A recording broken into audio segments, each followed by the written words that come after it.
Roll call. Councilmember Castle. Present. Councilmember Levine. Here. Deputy Mayor Katz. Councilmember Pruitt. Here. Councilmember Schwartz. Here. Councilmember Soon. Here. Mayor Parker. Here. Adequate notice of this meeting has been provided by resolution number 137-2014, setting the 2014 meeting date, setting a copy to the record and the Jewish Standard, filing a copy in the Township Clerk's office and posting it on the Municipal Building Bulletin Board, and the Mayor hereby directs that this statement be included in the minutes. Good evening again, and welcome to tonight's meeting. From the Township Administration, we have present with us William Broughton, our Township Manager, Isa Abbasi, Executive Assistant to the Township Manager, Jamie Avelina, our Township Clerk, and Jennifer Jackson, I guess, will be coming in, Senior Clerk. We also have with us Stanley Turretts and William Rupp from the law firm of Winnie Banta. The next televised council meeting will take place on Tuesday, September 23rd, with a legal opening to begin at 7 p.m. and public input to begin at 8 p.m. The September 11th commemorative ceremony will take place Thursday, September 11th, beginning at 8:30 a.m. at the Municipal Complex. We invite you to come and attend. Registration will begin, and I'm pleased to announce that Leadership Teaneck is back for another session. And for those who are not familiar with Leadership Teaneck, it's an opportunity for you to learn more about how the township runs, learn about how Teaneck and its history, and also to encourage you to get involved and apply for some of our advisory boards so that you could be an active part of the decision-making process of the town. Registration will begin for the 2014-2015 Leadership Teaneck Series on 9 a.m. September 15th. The program is designed to give township residents an overview of the government at the local, state, and federal level. Council met in closed session to discuss items listed on the agenda. We have a presentation. I'm going to ask Councilman Schwartz to join me as we honor. You can give me a little history on the TBO team and what extraordinary stuff that they've done, but we can do it down here.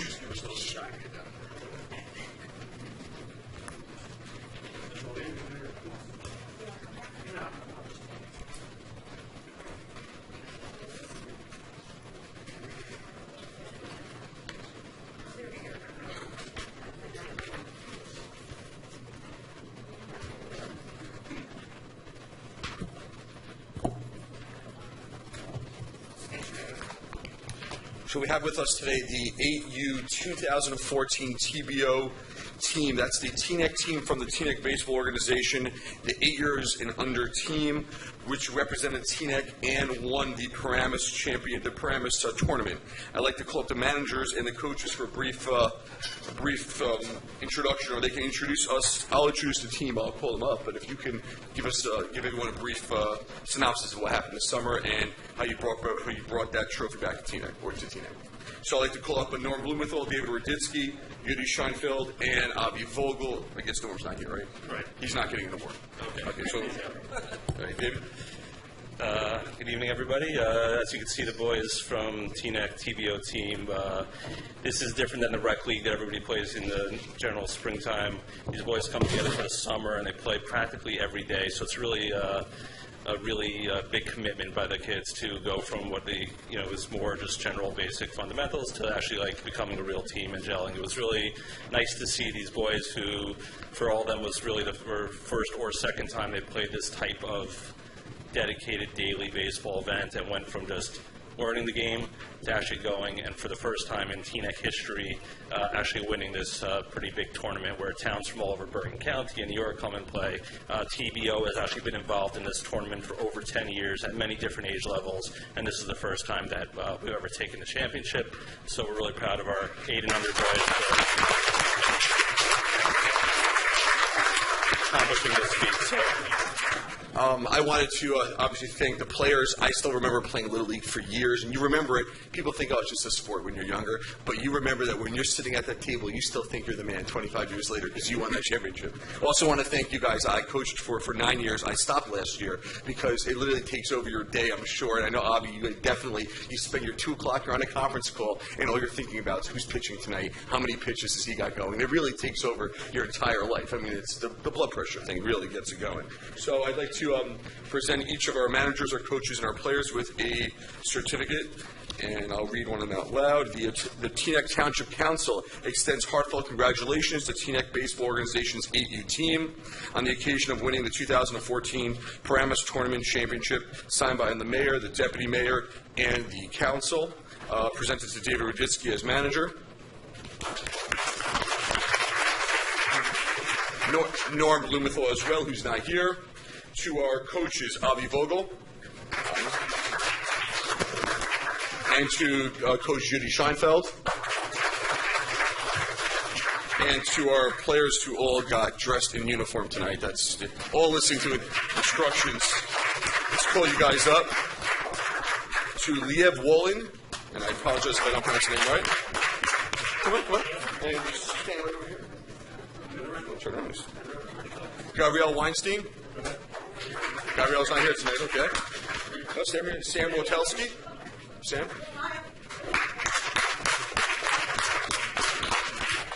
Judah Vogel. Shalom Shining Asparagon. Okay. Stay. Oh, you got to take the pictures. Jordy Scheinfeld. Jack Buditsky.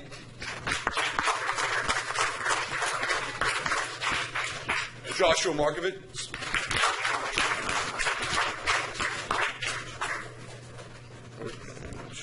Rami Knapp. Here. He must have a test tomorrow. David Grunstein.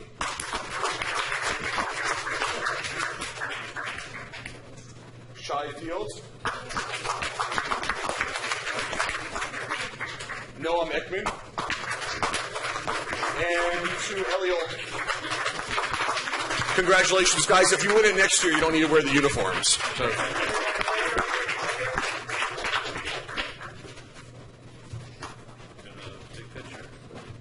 Get a group picture. I guess we'll Boys, get close. Take one big picture, guys. Jack, move over here. No, come in the front. Yeah, Jack in the back. You're too tall.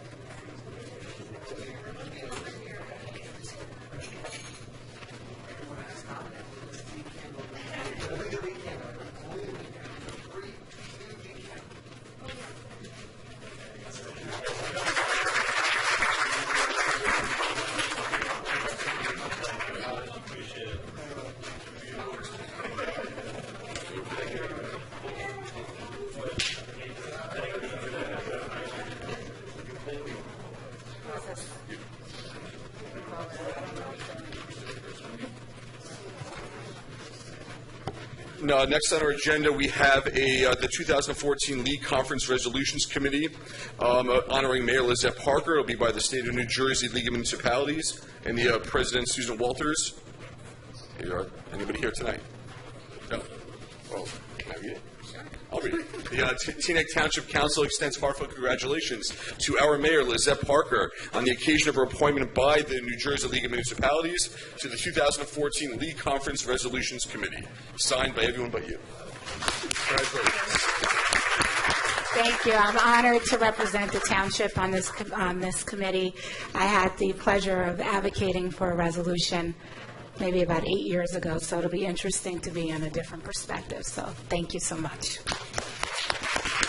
I'd just like to congratulate you, Lizette, because I know that over the last 8 years since you've been on council, you've gone down to the league, and while everybody else is partaking in networking and everybody else is partaking in other events, you do the town's business. So it's only...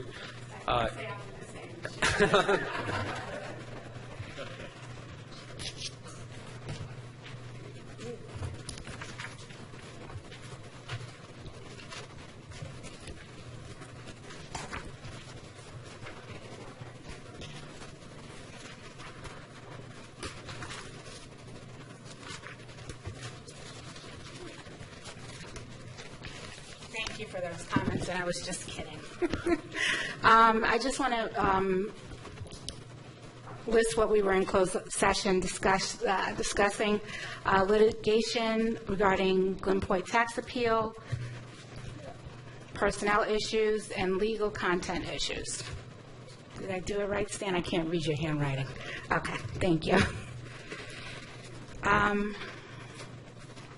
Moving forward.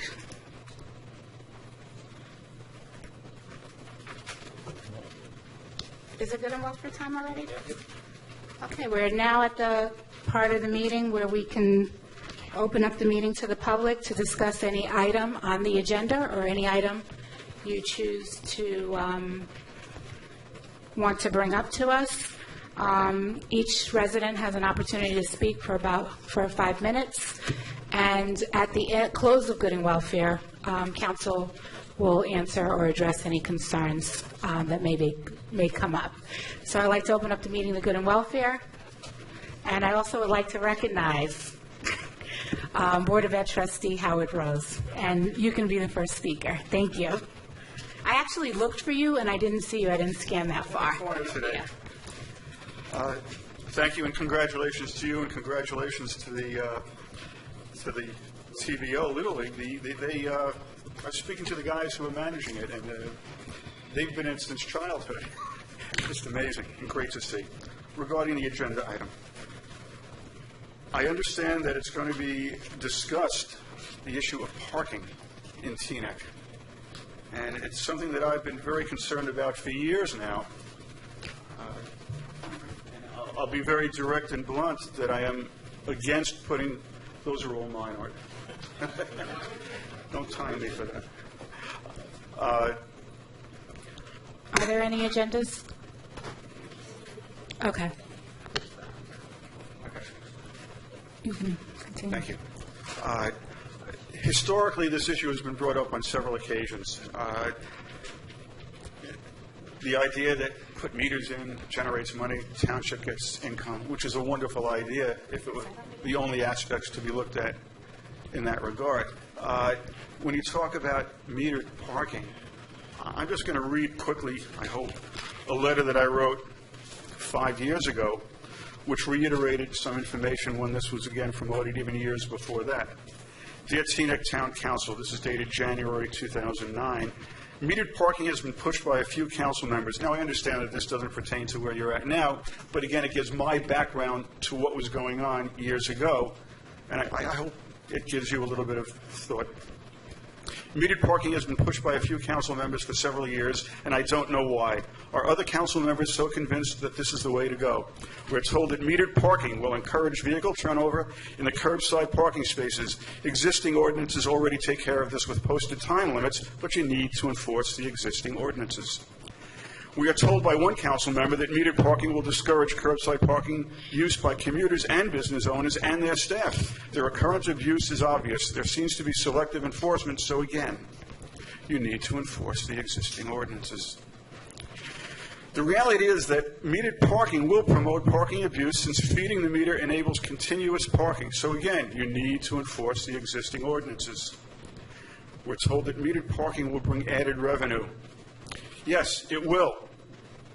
From the pockets of Teaneck residents. That's the bulk of the people who shop in Teaneck.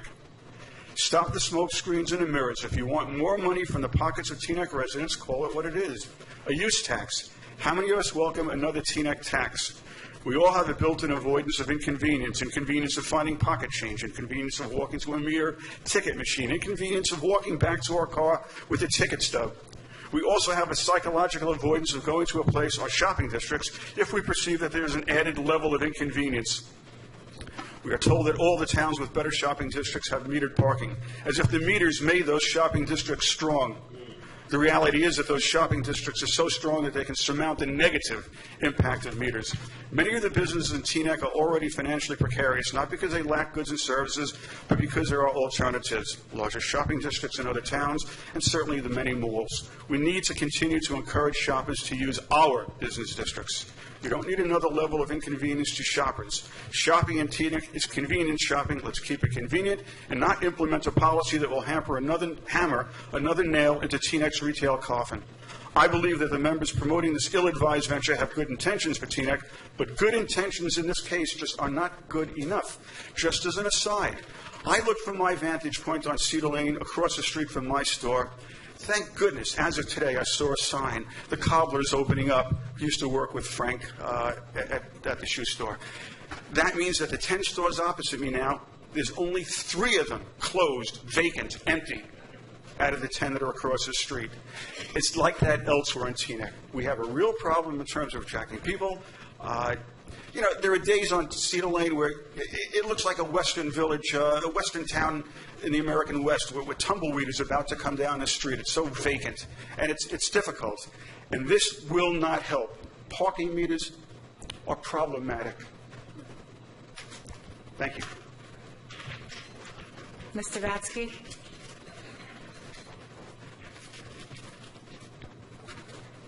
Thank you. Thank you for the agenda. I don't have prepared comments, but I will say, as someone who lives there and is very concerned with Cedar Lane doesn't look healthy. We spent money there that hasn't returned a benefit. I am sick and tired of going around walking past for rent stores. You know this, but the people who sat in the chairs you're sitting in made decisions that have resulted in this condition. We're really behind the times. I've been visiting other towns. They don't have that sense.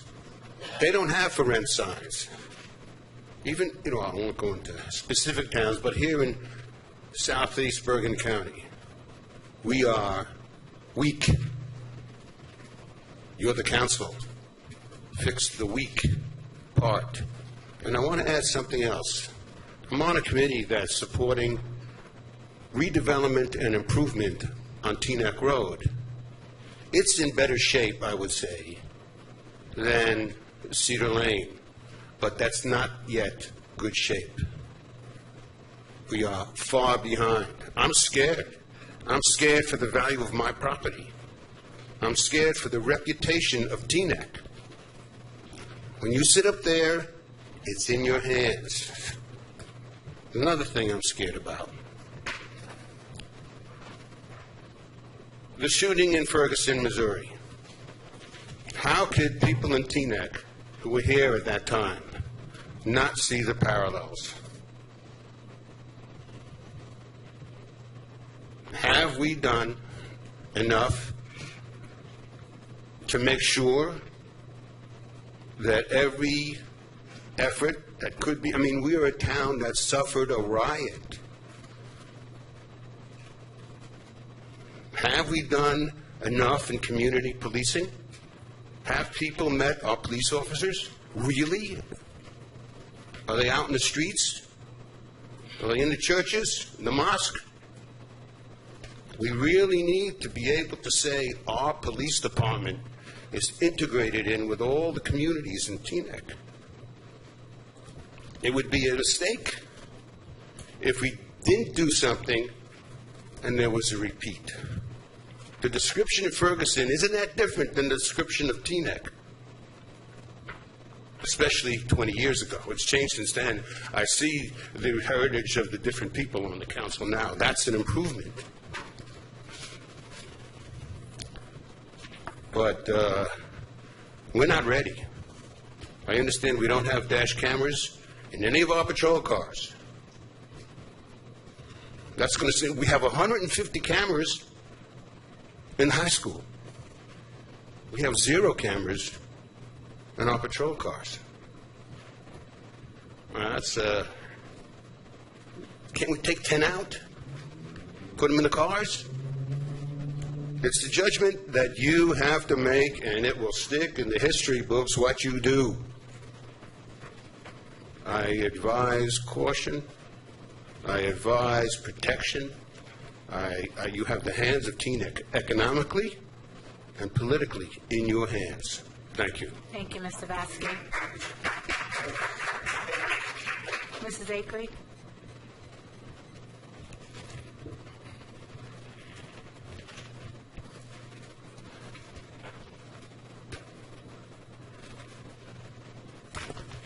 One Akery. I came here tonight to speak on about three short things. And the first thing is that I don't think anybody else has mentioned this, but I think about 3 years ago, we had a murder in this town of Joan Davis, and it was in August. And it is just something I don't think we can forget, or we should forget. I look at a lot of cold cases on TV in the middle of the night. Sometimes it's scary, but it's a cold case now, I'm supposing. But I'm hoping it can get solved. And the next thing is to kind of piggyback on what Art Vasky just talked about that happened in Ferguson. And that's my main reason for coming tonight, because I'm very concerned about the county getting militarized, should I say tanks? That's what they look like. I am definitely opposed to that. And I know the county is doing it. This is not directly Teaneck's problem, but we are a part of Bergen County. And I think they need to do a little more explaining as to what are they anticipating is going to happen, that they're going to need this kind of military vehicles. I don't know what the reason. I think they need to explain it more. What are they anticipating? Should we be afraid of something? And if there is something, they should let the public know what it is so we can be aware also. Because to me, it's reminiscent of my days in Alabama, and to see what happened in Ferguson, and also to see what happened here in Teaneck. Because there were protests here in Teaneck. I was part of it. And I am happy that we didn't have what happened in Ferguson happen here. But with them getting those types of vehicles, I think we have enough in the county that could take care of what would happen. I don't know what they are expecting, but I think they should tell us what it is that they are expecting. And the next thing is I am now concerned very much about what is on our rails that comes through Teaneck. You know, at first I heard others talking about because they were in close proximity to the railroad tracks, but now that I'm awake at 4 o'clock in the morning, and they come every night about that time, and it seems like it's in my backyard. So I'm becoming more concerned because, you know, with ammonia and that kind of stuff that's dispersed through the air, it will take a lot of space, you know, it can cover a lot of space. So I think I'm asking the council, you know, is there anything that you can do as far as the federal and state government that can, I know there's things out there about this, but it needs to happen. They talk about it, but it needs to happen. So thank you. Did I miss anyone in the front row that wanted to speak? Okay.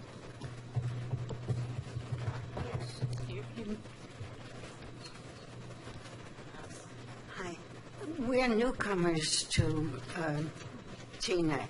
We lived 46 and a half years in Rutherford and came here because... Can you speak into, excuse me, ma'am? Yeah. Do you mind just speaking into the mic and just give us your name? Surely. My name is Mary Choquette. I live here in Teaneck. And I saw these beautiful kids lined up, and saw no Irish kid, no black kid, and I felt that this shouldn't represent Teaneck.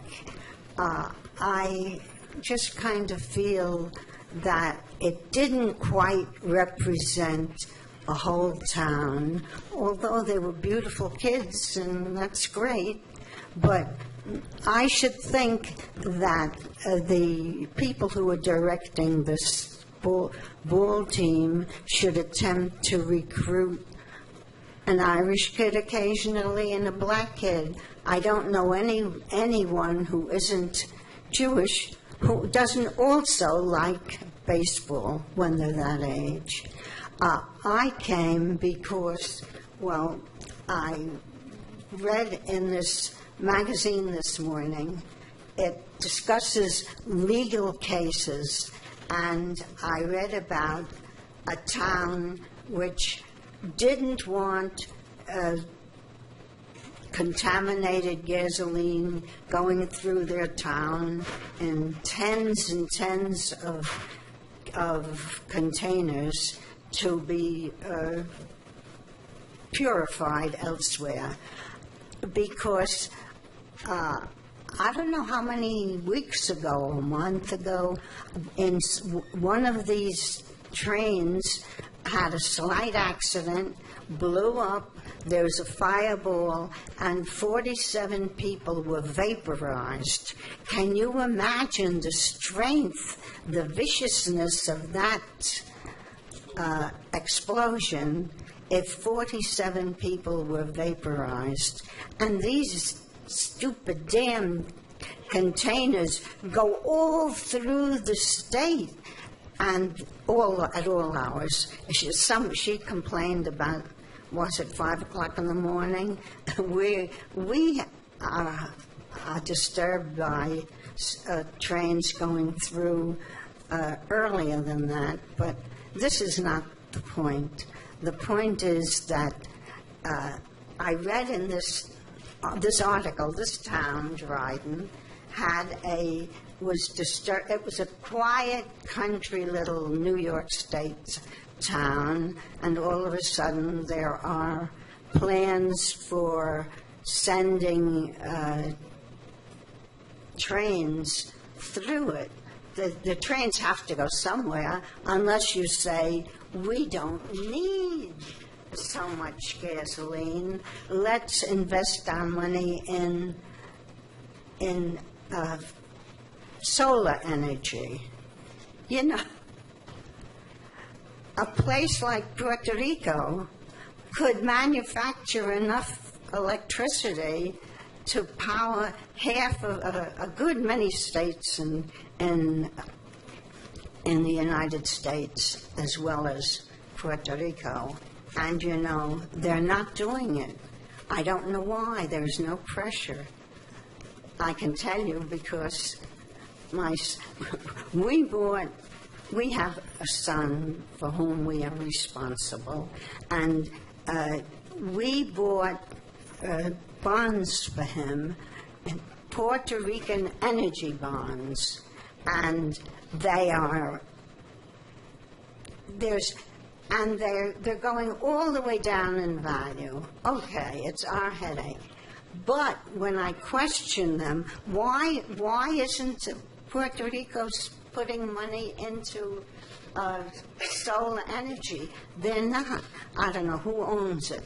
The point is, I think it's for us to say, we don't want your tins of gasoline contaminated before or after they're purified. We want solar energy. Thank you.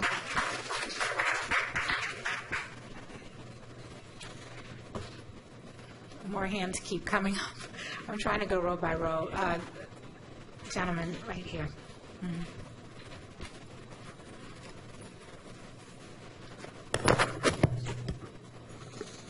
Good evening. My name is Daniel Kaiserzak. Some of you may know me, senior around town. I'm a dispatcher here in town. I work for the Teaneck Police Department since 2005. I was a parking enforcement before that. I'm also a volunteer. I volunteer for the auxiliary program here in town. I've been doing that since 2008. It was brought up recently, discussion, well, not recently, but over the last year, there's been a lot of discussion about outsourcing the Teaneck dispatch to the Bergen County Police Department. Previously, before I came to Teaneck, I worked for the Bergen County Police. I worked for there for about 2 years prior to coming here. When they were building their new facility, I worked some time in their new facility, and then, I came here. I just prepared a little bit of information here. I just wanted to quote, Township Manager Broughton. This was from an article written in NorthJersey.com. He talked about economics is one of the parts of the equation, but it's also driven by the quality of service that they can provide. Now, this was in reference to the county police department. Economics is part of the equation. The current Teaneck dispatch system is working. It works. It's been working since before the county facility was even, created. It may not have the newest system, and it may not be the newest system. It may not be the flashiest system. Trust me, I know I've worked on both systems. But it gets the job done. Today, I just had the opportunity to review the proposal from the county to the township. And although I haven't been able to thoroughly go through it, I mean, just in the initial cost of over $1 million, we're talking just in equipment to go up to the county, I think is, what is it called here? I just don't think the benefits of the cost of the switch is worth, the savings to the town. I don't see there being much of a savings, if anything. And then I wanted to address the quality of service they can provide. In this day and age, let's face it, you get what you pay for. And usually, if a thing is too good to be true, it is. The county is paying their dispatchers the same salary as the person working the window at McDonald's. Now, you think about how many times you've gone to McDonald's, a fast food restaurant, something like that, and they've messed up your order. All right? Now, think of it in the aspect of a life and death situation with your family, your friends, something involving the trains. God forbid something like that was to happen. Do you want the person that's making the same amount of money as the guy that, would you like fries with that, answering the phone when you need a medical assistance? Now, I'm not saying that they don't do quality work. Like I said, I worked there previously. But my point is you cannot maintain quality workers. They leave. They're going to go to a better place that can better compensate them, to do a higher level of work.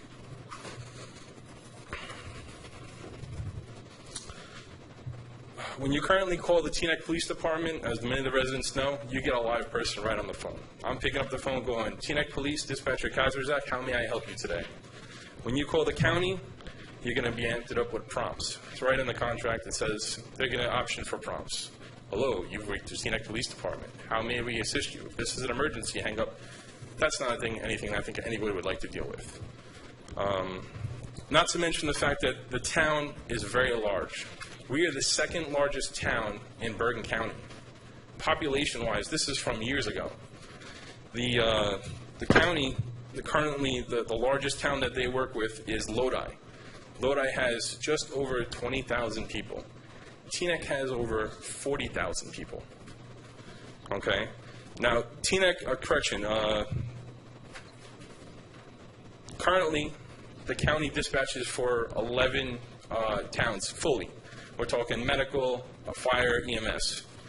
Of the 11 towns within that, let me track it here. The Glen Point, we have the Glen Point in Teaneck. The Glen Point currently employs 9,000 people. 9,000, okay? This is just employees. We're not talking about guests staying at the hotel on a daily basis. Out of those 9,000, okay, so now we have the county who has 11 towns that they're dispatching for. Out of those 11 towns, the Glen Point complex by itself is larger than them. Now, they think that they can take us on and propose us, but I don't think that they can. Thank you very much. Thank you. I just If would you like have anything that you would like to provide for council, we'd be happy to review. I just wanted to add at the end, we did provide a packet with a couple of numbers to the council, and us as Sent the by email. dispatcher would really appreciate the opportunity to sit down and discuss this further with you, if that's possible. Thank you very much. Ms. Wilson?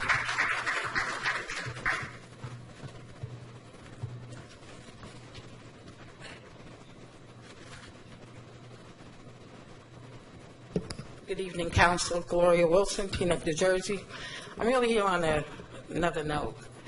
The reason why I'm here is because the last council members that we had sitting up here on the council used to disturb me a lot, and I really didn't care too much of coming to council meetings, and even when I watched on TV.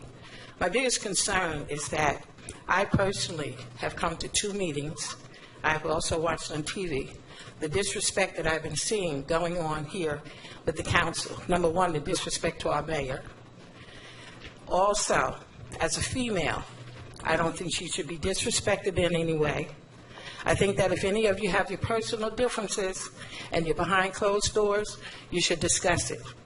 I don't think the manager should be called out a liar or he's not telling the truth. I don't think the mayor should be that way. We talked about it a couple of times before, and all other council members, we talked about the disposition of how people approach. I think this is the 4th council meeting, if I'm correct. Let's do something about it. Let's give each other the respect, as well as respecting our mayor, who is a female and a mother. I don't like it. People are talking about it in the town, and it needs to stop. Respect each other while you're there. That's what we put you there for. We voted for you.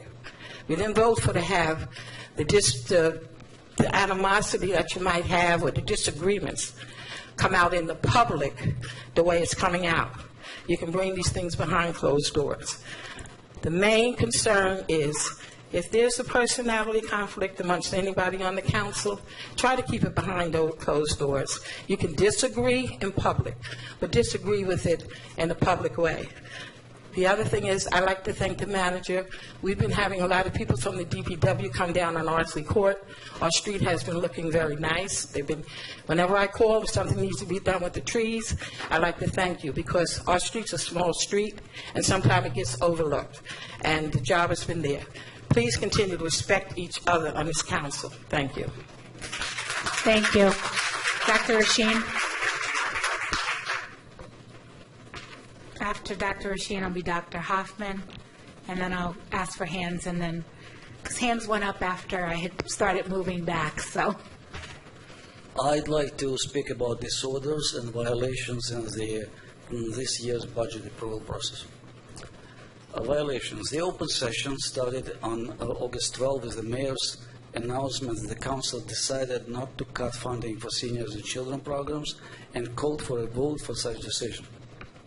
Many times we were Can you said... speak into the mic? I can't hear you. Okay. Thank you. Then please give me my time back. The open session on 12th of August started with mayor's announcement that the council decided not to cut funding for seniors and children programs and called for a vote for such decision. We were told many times that by attorneys that any vote for the budget or its amendments can be taken only during or after the public discussion of the budget adoption. Thus, the first vote on August 12 was to amend the budget prepared by the manager, which nobody of the public had ever seen. This is a violation. It was a vote on line items of the budget yet to be presented, but later in the process, the manager referred to this vote as legitimate, and as he said, these items are resolved. During the hearing, Jason Castle asked for voting on line items of amended budget presented by the manager, but was told that it was not allowed. Thus, voting for line items is allowed for the mayor, but not to Jason Castle and other people who oppose the mayor. It's certainly a violation of democratic procedures. Back at the budget hearing on July 29th, 4 council members, a majority of full council, supported the hiring freeze. Such with no objections to its legality of this such policy decision from Mr. William Rupp. You can see minutes, we could not see them before 12th. They were not on the website. Such policy decisions are taken by town councils across the United States, and hiring freeze resolution was an agenda package on August 12 meeting. Somebody said that it is illegal and tries to suppress it, despite supporting a vote by the council majority of 4. With the sabotage of the democratic majority rule, unless the council will be presented with legal precedents proving the freeze illegal. On July 29th, supermajority, 5 members of the council directed the manager, I quote, to prepare an amended budget reflecting a reduction of $925,000, moved by Dr. Pruitt and seconded by Mark Schwartz. Manager himself listed the line items because that was just required by the lawyer. While manager listed which items will be there, which they sum up to 925. Actually, then there was a suggestion to look for more, but there were no specifics, and was suggested the manager looks for possibility of further cuts. Then it was only 3 votes supporting the recommendation to the manager. Again, there were no legal objections. The week before August 12 budget meeting, the director of Recreation Department had been asked by the manager to prepare a budget with 200,000 cuts in departmental budget, and then he called and directed her to suspend all recreation classes for the rest of the year, effective immediately. Teachers for seniors who were to come in were called and told not to come and that they did not have their jobs for the remainder of the year. The manager gave instructions to recommend seniors to come to the council meeting on 12th to clarify the question. The council of July 29th never mentioned or intended to cut seniors or children's programs. The manager overstepped the limits of his authority, intentionally agitating seniors against the council. His business was to make suggestions, but not to implement them without council's approval or to agitate seniors. I want to know whether the manager sought the mayor's support in his agitation against the council majority, as he sought previous mayor's, Mr. Hamadourian's support, when he overstepped his authority limits by blacklisting. I'm sorry, I was cut. Okay, sorry, because of microphone. I think. Stan, did you give him his so I give recommendation. The thing is, there was no vote to reject amendments suggested by the manager or amend them. Dr. Rasheen, I'm sorry. You I are recommend out of order. to warn on the record the manager and mayor against violating majority rule and their duties.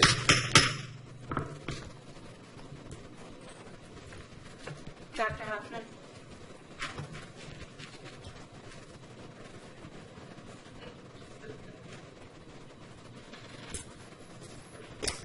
Good evening, Ken Hoffman from Teaneck. Don't see it, but I'll be wearing 4 hats tonight, starting with being a member of the PPRAB, and we welcome Councilman Schwartz to the meeting, which was a very interesting one last night.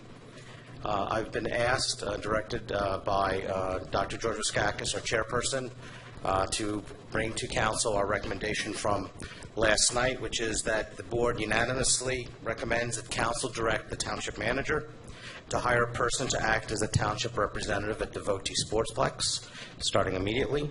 The person to assist in opening and closing, defining parameters, dealing with crowd control, scoreboard issues, storage issues, and the like, cleanups and other issues that have already started to show itself as we would have expected in a learning process. But clearly we need some township oversight to maintain and to ensure that the sportsplex is used correctly and lasts the lifetime that we hope that it would be. Secondly, as chairperson of the Environmental Advisory Board, representing Votee Park, as promised, to give a very quick follow-up to the council with respect to the completion of our remediation action outcome plan, then a submission to DEP for the release of the Green Acres funding. This is actually progressing quite nicely. The material that was required, for example, with the lead removal has now been completed. It is in Mr. Sorgi's office, as well as getting the as-done planning by the architect so that what was planned and what was finished as required by the state is now in his office.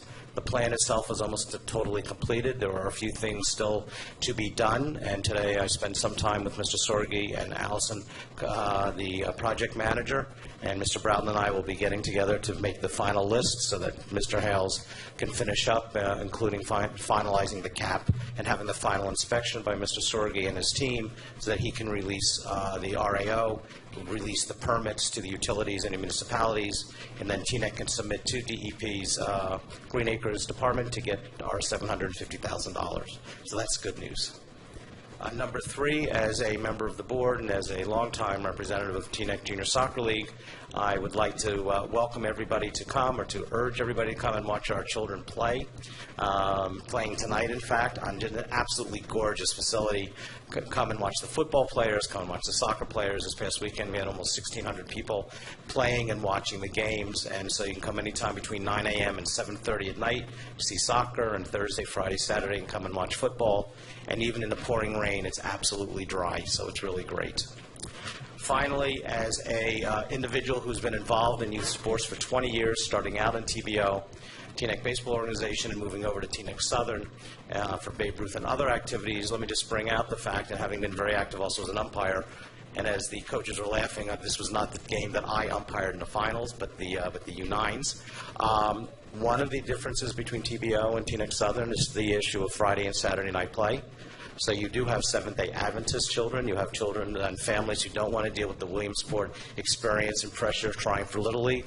They are both recognized township youth organizations. There is no, it's a choice of the families and the parents.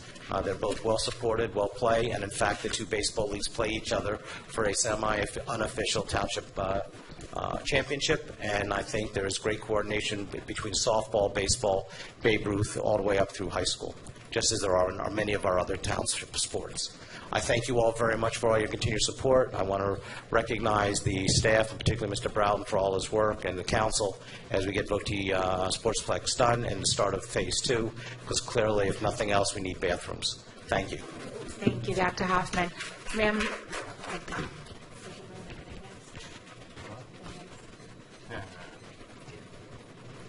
Hi, good evening. My name is Erica. I'm a gay, and I hope you can hear me because I have a low voice. But we've lived here for 4 years now, and we live over on Palisade Avenue. And with us, we have a few of our neighbors here, too, because we're very concerned about the CSX activity and everything that's on it. And I think you're going to be speaking on something later on regarding that. And I did email Ms. Evelina some questions, and she forwarded on to everybody here, I think. And so I can understand if you don't have the answers to all of these questions, but we do hope that you can help us out in gathering all this information, because it is crucial for us to know on how to act as a family. There are 20 homes in our neighborhood that are adjacent to the tracks, and we're all very concerned about the stuff that's being carried on these trains. So I can read all these questions. I don't know if you have them in front of you, but I'll just read them now. Number 1 is, what actions can the Township of Teaneck take to ensure the safety of its residents along the railroad tracks?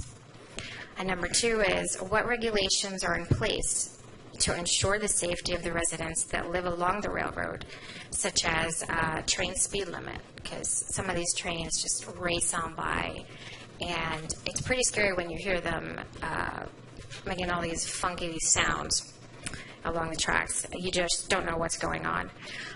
Number 3 is, does the Township of Teaneck have any jurisdiction over the railroad tracks, is, I think it's federal jurisdiction, but if you don't have jurisdiction, what can you do to get it? Because I think Teaneck can take care of their own a lot better than, federal people. Number 4 is, will the transport of this highly explosive oil that we hear about in the news be limited to specific times in the day? When you're asleep at night, you're less alert, you move slower, if something happens, God forbid, it'd just be nice for it to be limited along the tracks. Number 5 is, has CSX provided to the Township of Teaneck any ideas of hazmat response techniques? And also, who will be handling hazmat responses? And number 6 is, if God forbid a tanker explodes, and this is a technical question that we all want to know, what is the radius of destruction and the radius that debris can fly? Because as homeowners adjacent to the tracks, we believe we need to know this type of information. That's everything. And what was your name? I'm sorry. Erica Imege.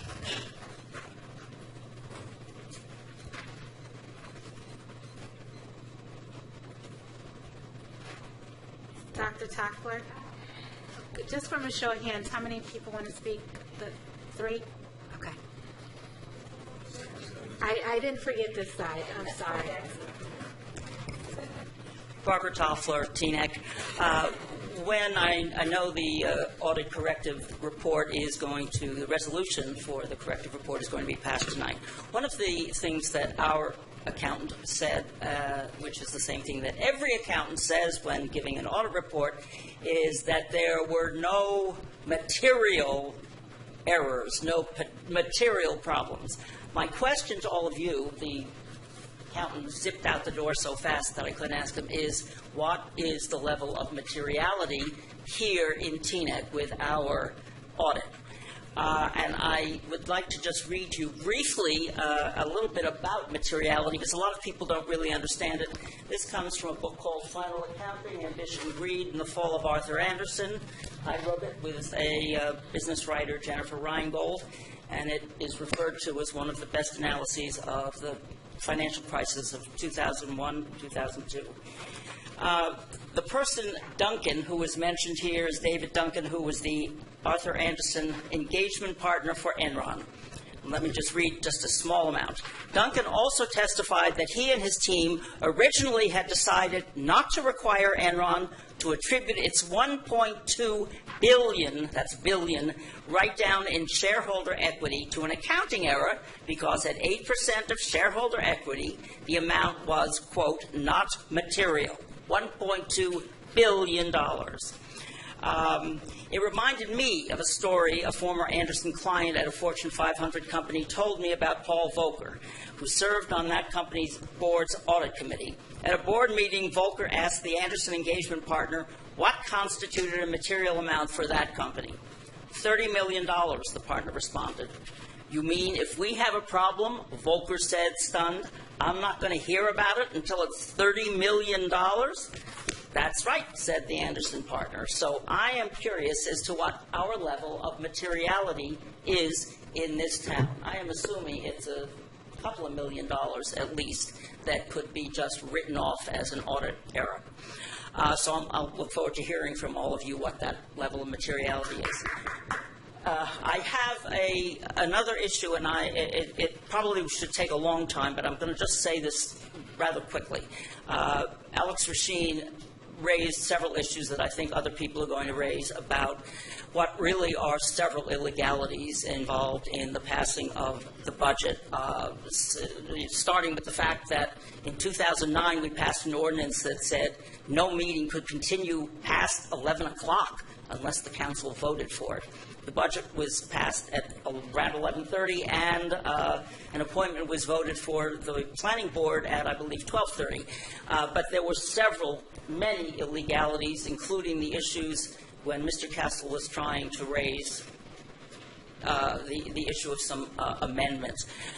What I have noticed for the last, at least since 2010, is that there are a lot of behaviors in this council that really are bordering on the illegal, if not directly illegal. There is only one. No one on the council, no mayor, no past mayor, no council member, no manager is responsible for knowing the law. We have two people here who know the law, and they advise you. And what we have had, as far as I can see, and I think others as well, is certainly since 2010, when we've had two young mayors, both of whom I think would hope to have some future political ambition, and we have had lawyers who actually are have advised both of you to do things that are not legally correct. It is not anybody's fault, and some of the anger that gets raised is really the result. Mr. Turris, if you don't smile at me, you and I have talked many times. As you know, you've said many things to me, and you have always said, you'll remember, if you say, I'm saying this, but if you say I told you that, I'll deny it. Yeah, you smile because you remember how many times I would never say some of the things that you did say to me. But this is a reality. When there is a conflict between the mayor and Mr. Castle, it had nothing to do with either the mayor or Mr. Castle. It had to do with poor guidance from the lawyer. These people you should be mentoring. Stanley, you have two, our past mayor, our present mayor. They are young people and they look to the future. And you should be mentoring them, not guiding them so that their answer when anyone asks them a question is, well, nobody's won a lawsuit against us yet, so I guess until they do, it's okay. You should be ashamed of yourself. Thank you. I'm going to just, in fairness, I'm going to switch sides, but I will come back. I know you guys will be here also, so I saw some people leave. Mr. Addison? Yes.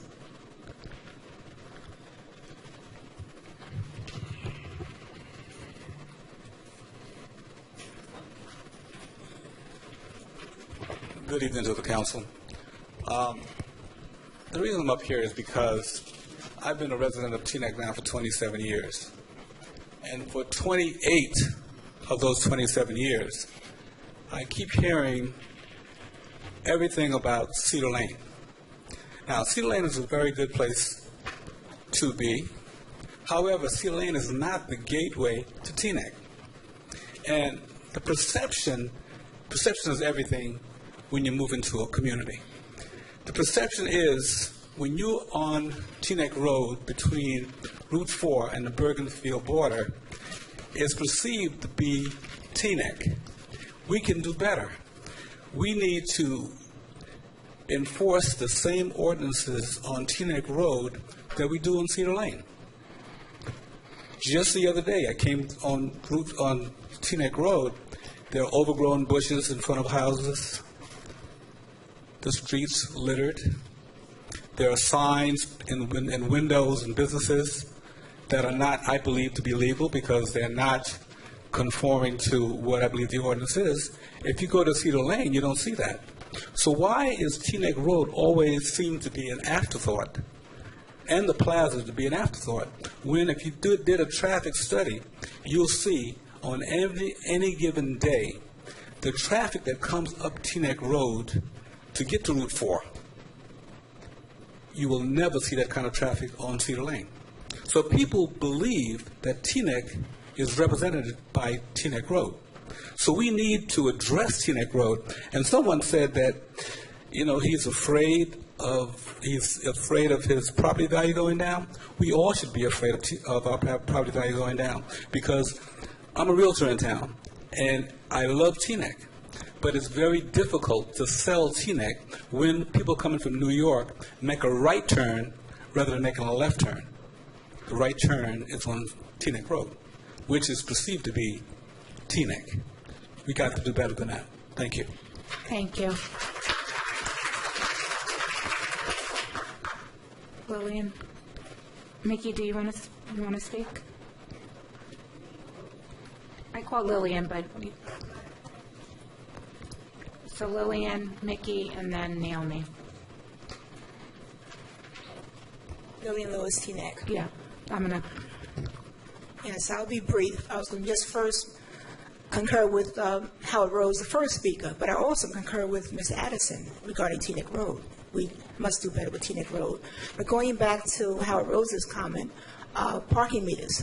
We don't need parking meters on Cedar Lane, neither do we need parking meters on Teaneck Road. I'm totally against parking meters. And the other thing I want to speak about is I was out of town for 6 weeks. And when I came back, I did hear about the disrespect that went on here at the council meetings. So, yes, I think that's a disgrace. And it's, I know we're all individuals. You all have different opinions. And it's not what you say, it's how you say it. And anything you say should be said respectfully. Okay, thank you. Thank you. Nikki, Naomi Kramer, Paula, Chuck, and we'll come back this way. Okay. Mickey Shallan, Teaneck. I've been presented with the problem, and I brought it up many times, about parking in the senior center and the municipal parking lot. What I questioned all the time, and I like to take two sides of it and see both sides of it, is that parking spots are given to employees more than they are to residents. And I spoke to Mr. Brown on it, and he gave me a reason about it. And he told me that, if we didn't have parking spots for the employees, that we wouldn't have our services. And I tried to understand what he was saying. And he did bring up the fact that about the court, which that part I didn't understand, and I had to find that out. But what bothers me is I would go into the municipal parking lot, and there are 28 employee parking spots. And this Friday, especially on Fridays, we have the library has a program, and what happens, I find that the employee spots are empty, where the resident spots, people are going around and around and around. So I questioned. I went into one of the divisions that we have here, and I won't mention which one. And I said, I'd like to find out if people parked in that spot, in an employee's parking spot, what would happen? And they said they would get a ticket for $54. That's the ordinance. And so I said, well, I don't understand, because the employees come to work around between 8 and 9 o'clock, and they can pick any spot they want. So why do they have special spots? And then Mr. Kaczynski, who I know since he's 3 years old, he said, I'll explain it to you. And he gave me a wonderful, an explanation to it. And it seems that the court takes up a lot of those spots during the week, and which I did not know. And but what I was told at the division that I went to, the person there told me that, well, I said, where do you park when you come in between 8 and 9 o'clock? And they said they take the first spot that they see, which is where the residents are. They don't park in the employees' parking area, which actually pissed me off. But the thing is, I do understand that they're working, and maybe the dust from from where they're working would get on their cars. So that's understandable. But what has been between Mr. Kaczynski and Mr. Brown was brought out is that we do need a larger parking lot, which we can't do right now. But Dean Kaczynski did tell me that he would send out a memorandum that if you're an employee, that you should park in the, did you get it? Yeah, that you should park in the employee's parking spot. And I think that's a number one step. I think that's a good step. That, especially when I saw the Teaneck Library car parked in the resident parking spot. So that's a good first step, which I think it shows that people are listening, and I like that. The thing that I would like to know is that we are building this beautiful municipal building that's connecting to this one. Are we going to use the front part of that for parking? Because since we do need so many parking spots. Or are they going to just put grass there? Does anybody know the answer to that one? I think if we are in such desperate need of parking spots in the municipal parking lot, that we should use the front of that building for parking. Thank you.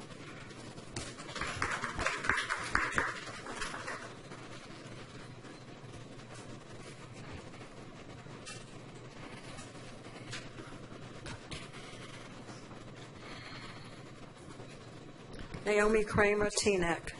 I was on vacation. I watched the meeting on August 12th on TV, and in order to understand it, it was so confusing, I then had to watch the video 2 more times. First, what the manager did to the senior center without a council vote specifically for his proposals was at least provocative and at most cruel. Glenna Crockett nor the senior staff could put up signs that the senior programs were closed without the approval of the manager, since he is their boss. I am disappointed that the council had allowed that to happen. This is a council-manager form of government, and the manager carries out specific policy of the council and should not be acting on his own proposals that were not specifically voted on in the budget by the council. How did that happen? The manager had to know from the past that the council would not act on those proposals, so I would like to know and think the council would want to know what his motivation to do that was. Another question about what took place August 12th. How does a prepared amendment get presented without the entire council and the public have any knowledge of it? That amendment had to be discussed behind the scene by some council members without letting the entire council know what was happening. I hope that is not a foreboding of how this new council will continue to act in the future. The town voted for transparency and openness, not for decisions made in private. Discussion and deliberation must be in public. It might look messy with open disagreements, but that is how democracy works. Disagreements often look like disrespect, even when it's not meant. The job of a council person is sometimes to question how decisions are made, hopefully in a respectful manner, but whatever, sometimes questioning doesn't look respectful. So, you were allowed to present an amendment at the meeting that few saw. Why did you stop Councilman Castle from presenting his suggestions for discussion and a vote to add to that amendment if only one amendment was allowed? Also, I have been told that some of the unnecessary things in the budget were there so that they could add what was left for surplus. That certainly is not transparent or truthful. If we need to have a surplus, that should be in the budget, and not extra positions or extra added things that are not necessary. So I need some explanation of that. Also, you'll be voting on the township attorney's contract tonight. It is still extravagant to compare in comparison to other towns in Bergen County. The $237,000 retainer does not include trial work for which there is no cap. Considering the large retainer, there should definitely be a cap for the trial work. This is a part-time job, and without a cap, he could end up earning over $1 million again. This also does not take into consideration the large pension we'll be paying for based on the income from Teaneck, which has been over $1 million for the last few years. In comparison, the Attorney General of New Jersey makes $141,000. The Chief Justice of the New Jersey Court makes $192,795. And other judicial salaries are $185,000, and judges are not permitted to have other paying jobs. Why didn't you request other quotes from competent township attorneys in Bergen County and see how much you could save? That is one way for you to know if Stanley Turret's proposal is reasonable. Also, I just want to add that I am against parking meters, ditto to Howard Rose, ditto to Gwen on, I can't read what I wrote anyway, on the rails as well, and I guess that's it for now. Thank you. Can I just have a show of hands of how many people would like to speak? Okay. So, Paula Rogovin is going to speak now. Dr. Powers. Can I just see those hands, because we've reached the hour mark and we have other business. So I just wanted, so we have one, Ms. Addison, Joshua, 1, 2, 3, 4, 1, 2, 3, 4, 5 additional. So these will be the last 7 speakers.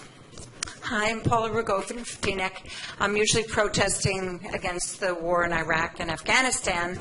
And now again, I'm here We were just protesting in Washington, D.C. at the White House. Yeah, and now protesting about oil again. And it was terrifying when my son was in Iraq, the 2 times he was deployed, and when others are involved in these wars. And now it's terrifying to those of us who are living along the railroad tracks. I live 2 blocks from the railroad tracks. And those trains are there day and night, and they carry the oil, the back-end crude oil. And it's got a really low, what's the word? It's volatile. It could burn at a much lower temperature. It could explode. It's got chemicals in it. They're dangerous, dangerous chemicals.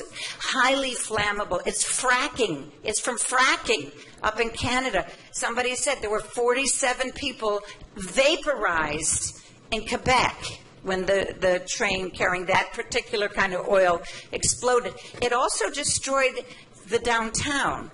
0.6 of a mile was gone. Everything was just gone in that whole area. And, it didn't just get cleaned up because there was all this stuff in the oil that was then in the environment. So it's terrifying.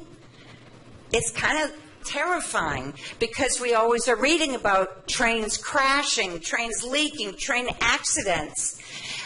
The train's near our schools. It's near our downtown. It's near our homes. I'm so glad the council has a resolution on the agenda tonight to try to get a ban, as I understand it, a ban of the substandard oil tankers. There are many, and the government has given, the Department of Transportation has given them at least 2 years to correct the problem. But I don't think any of us want to wait 2 years to correct the problem. So I'm hoping that we can get a ban of all of the oil. It's a little further than your resolution goes, but a ban of all of those oil tankers coming through our town and hopefully Bergen County and hopefully the state of New Jersey. I'd really like to see that. Somebody suggested, I was speaking to a firefighter who said, well, maybe they can slow it down to 20 miles an hour. Can you imagine these trains, there are 100 cars, and imagine them going through Bergenfield where the people have to wait. They have to wait for 100 cars to go 20 miles an hour through their town. I mean, it's next to schools and ambulances and fire stations. It wouldn't work. So having them go more slowly is not a good idea. I think we need to get them out of this region. I think we have to. There are going to be more going through when the Linden factory refinery is completed. So we're just seeing the beginning of this problem. I would like to see a ban. This is a national issue. Sierra Club has taken it on now. It's a major issue. And I'm so happy about the resolution because it's a good start. But we all want transparency. We need follow-up. So I would like to propose that as the council and the manager are working on this, that the public gets regular reports because it's so scary, and we need it to be resolved, and we need to be able to feel safe, and involve the public. I personally will sit on those tracks. I will sit on those tracks, and anybody who wants will join me, and we'll sit on those tracks, and we're going to stop the trains. If we can't do it the polite way, the legal way, then we sit on the tracks and stop them because it's for our safety. It's scary. It's scary. Thank you. Dr. Powers?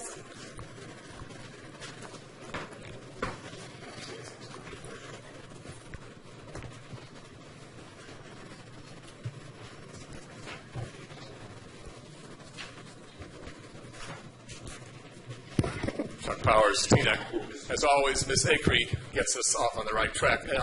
I can't announce it tonight, but before the end of the first week in October, all 6 of the county candidates that will be on the ballot in November will be here in the library auditorium, and you'll have a chance to talk to them about some of the issues that she raised.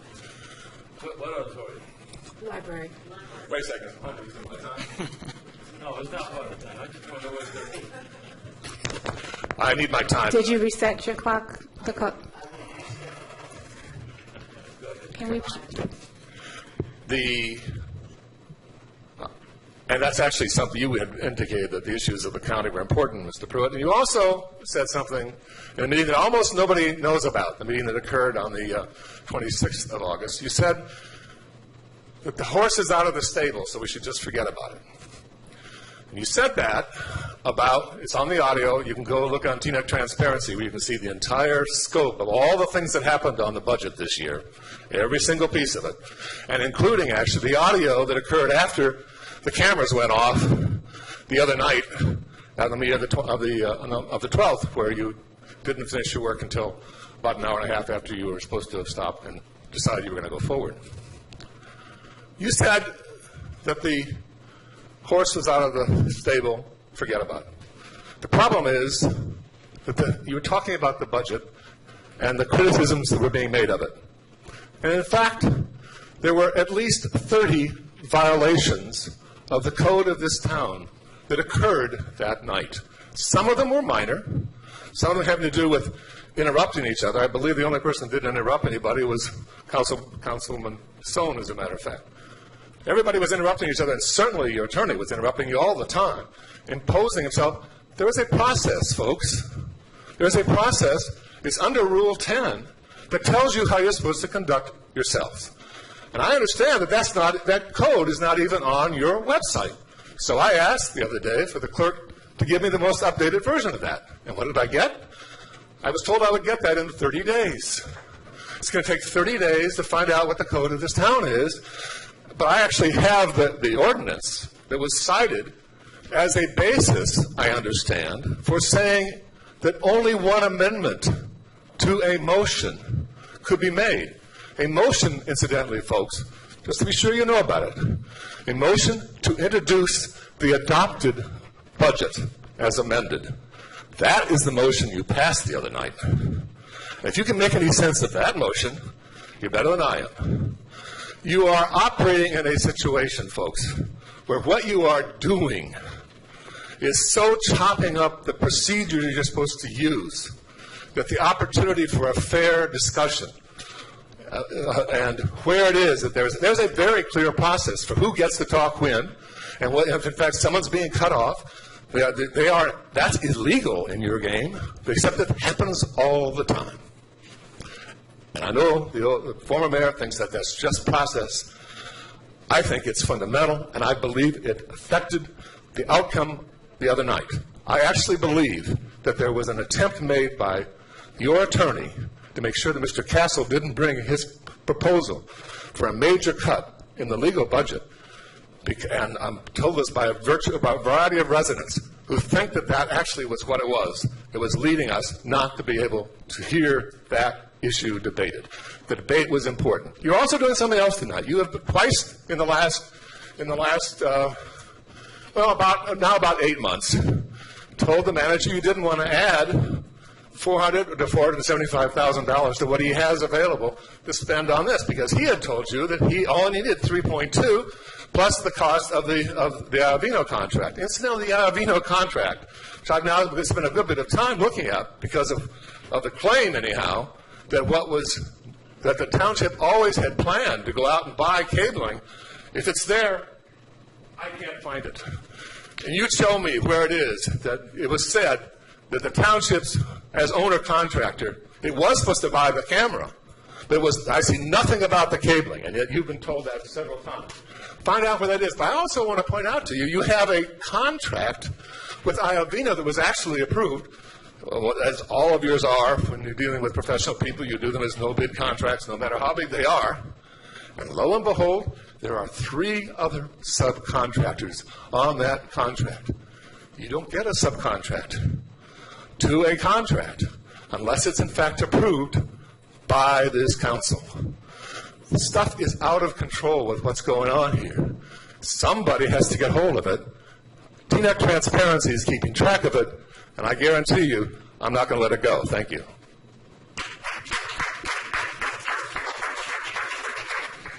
Gentleman right in.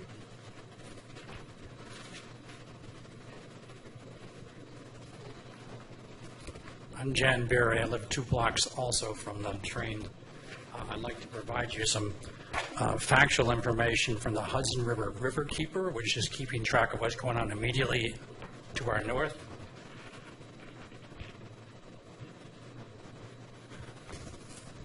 I did some quick research online.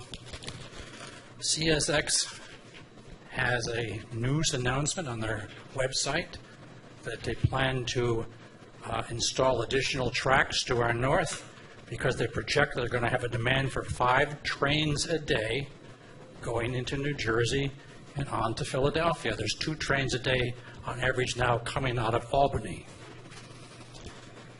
Rockland County's legislature has already passed a resolution calling for the federal government to take the action that you would like to see taking place. The same kinds of resolutions have happened in Spokane and other cities in Washington, in California. Oregon's governor has called for an entire state review of the safety concerns. Chicago's city council will be voting on a resolution tomorrow. So I think we are part of a national effort at the grassroots to raise the questions that the federal government, for whatever reason, has refused to raise. This is a tremendously, this is national security. I was a GI in Vietnam. You take a look at this situation, we're going to blow ourselves up. And we're saying, oh, but there's no problem because, well, when somebody gets around to it, maybe 2 years from now, something will be done about these obsolete trains. According to the Riverkeeper data, something like 80 to 90% of the trains coming down this track are the old ones. That is not safety.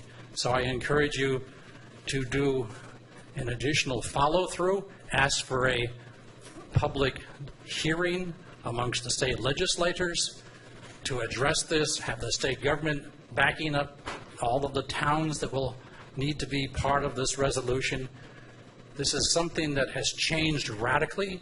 I could hear it in my sleep in the spring. There were more trains.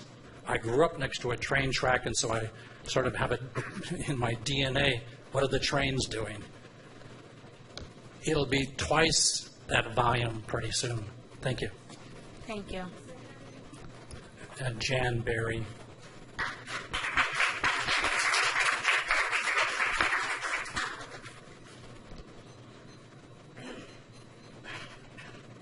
Don't all come at once.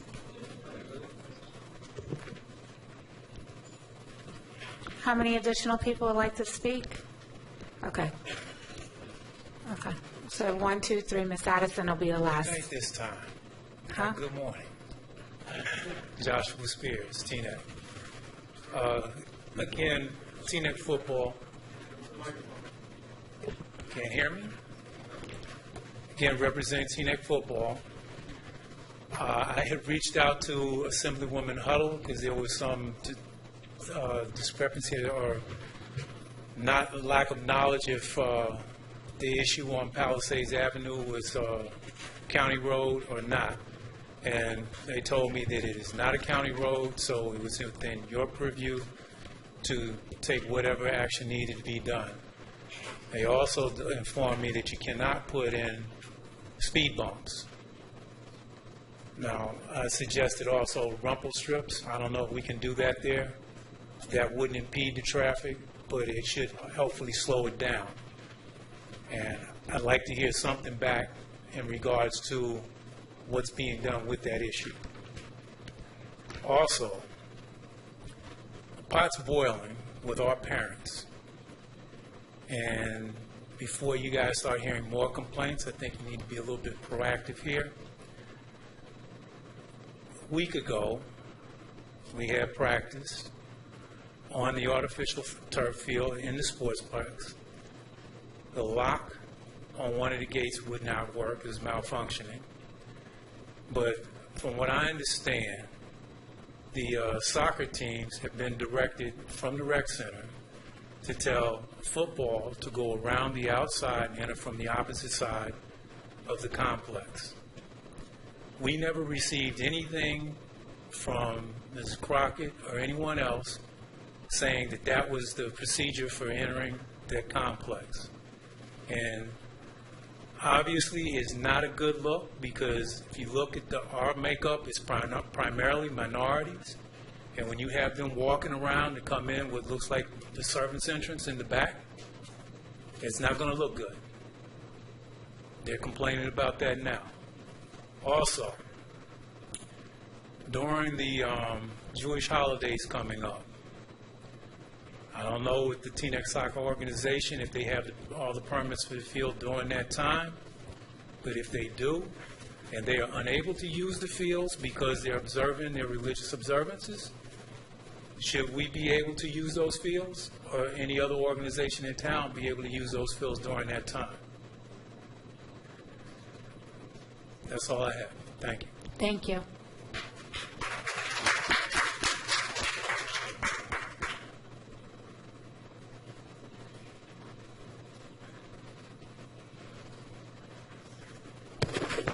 Greetings, Mayor Parker and members of the Town Council. My name is Ali. I'm a Teaneck resident, and my son is a participant of Teaneck Junior Football. So I want to echo some of the concerns that Josh just talked about. And I also want to echo what Dr. Hoffman asked the Town Council to do, and that's to come out to the sportsplex to witness what's going on. There's an issue of fair and equitable use of the sportsplex, and that's why I'm here. There's a perception, like Josh has said, that our children are being treated like second-class citizens, having to go to the back of the field instead of going through the front along with the members of the Teaneck Soccer League. I understand that somebody from the soccer program said that that was policy. That's a policy that you definitely need to review, because that's something that we can't have. It's not good for imagery. And like Josh has said, there's no need for us to sensationalize this any further to discuss the dominant demographics of both programs. So I would like for this town council to definitely review these issues, especially as we move forward. Prior to 8/18, our programs were practicing on the sportsplex together with the Teaneck Junior Football League using the football side and the Teaneck Soccer League using the soccer side, and it wasn't a problem. But coming, the past 2 weeks on Thursdays, seemingly there's a problem, and I don't understand why. So it's a problem that we shouldn't really have here in Teaneck. So I'll leave you with that. Thank you. Thank you. Sir, what's your last name?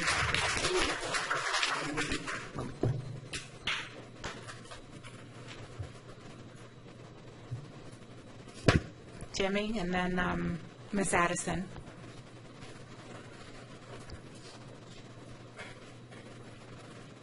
Good evening, Mayor and Council, residents. My name is James Irwin. I'm from Hackensack, born in Inglewood, and of course Teaneck is in the middle. I want to thank the council for putting the ordinance that I asked that Inglewood pass on the agenda here today. I appreciate that very much. It's actually moved me. I did see the ordinance as written on the website, on your website. I was speaking to a young lady at GASP, which is an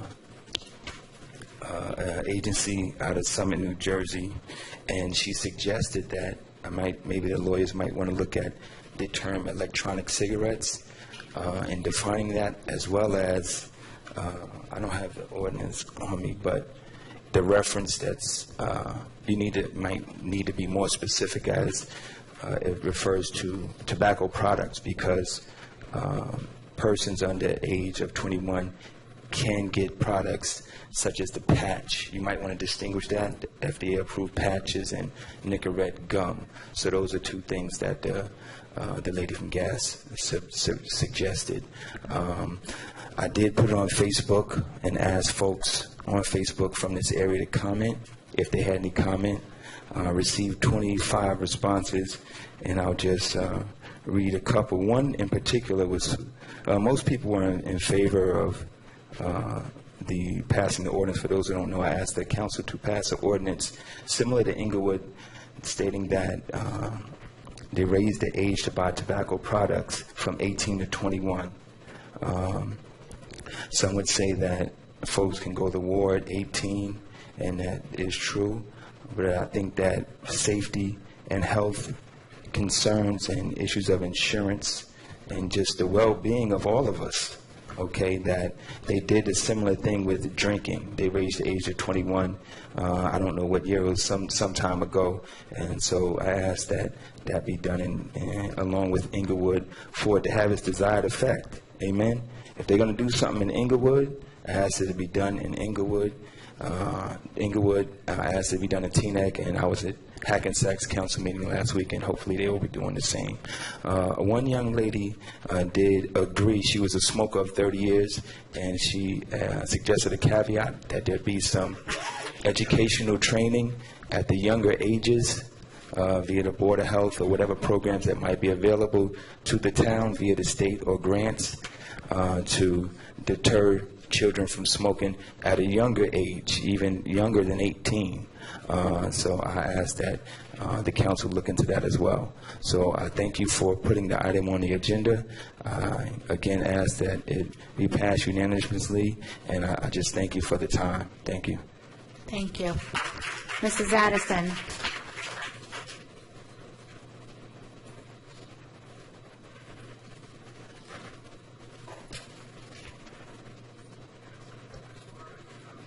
Natalie Addison, a resident of Teaneck.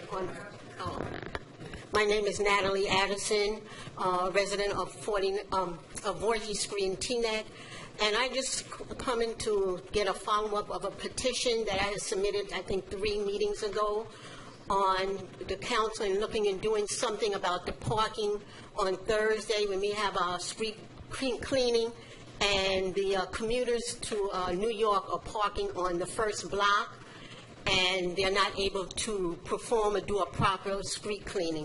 Just this Thursday, I was out there, and I can see DPW just swerving in and out trying to clean the street. So I hope the council is looking into doing something about that for the first block of Voorhees Street off of Teaneck Road. Thank you. Thank you. Good and Welfare is now closed. Thank you all for your comments. Starting with Mrs. Addison, is there any follow-up on the Voorhees?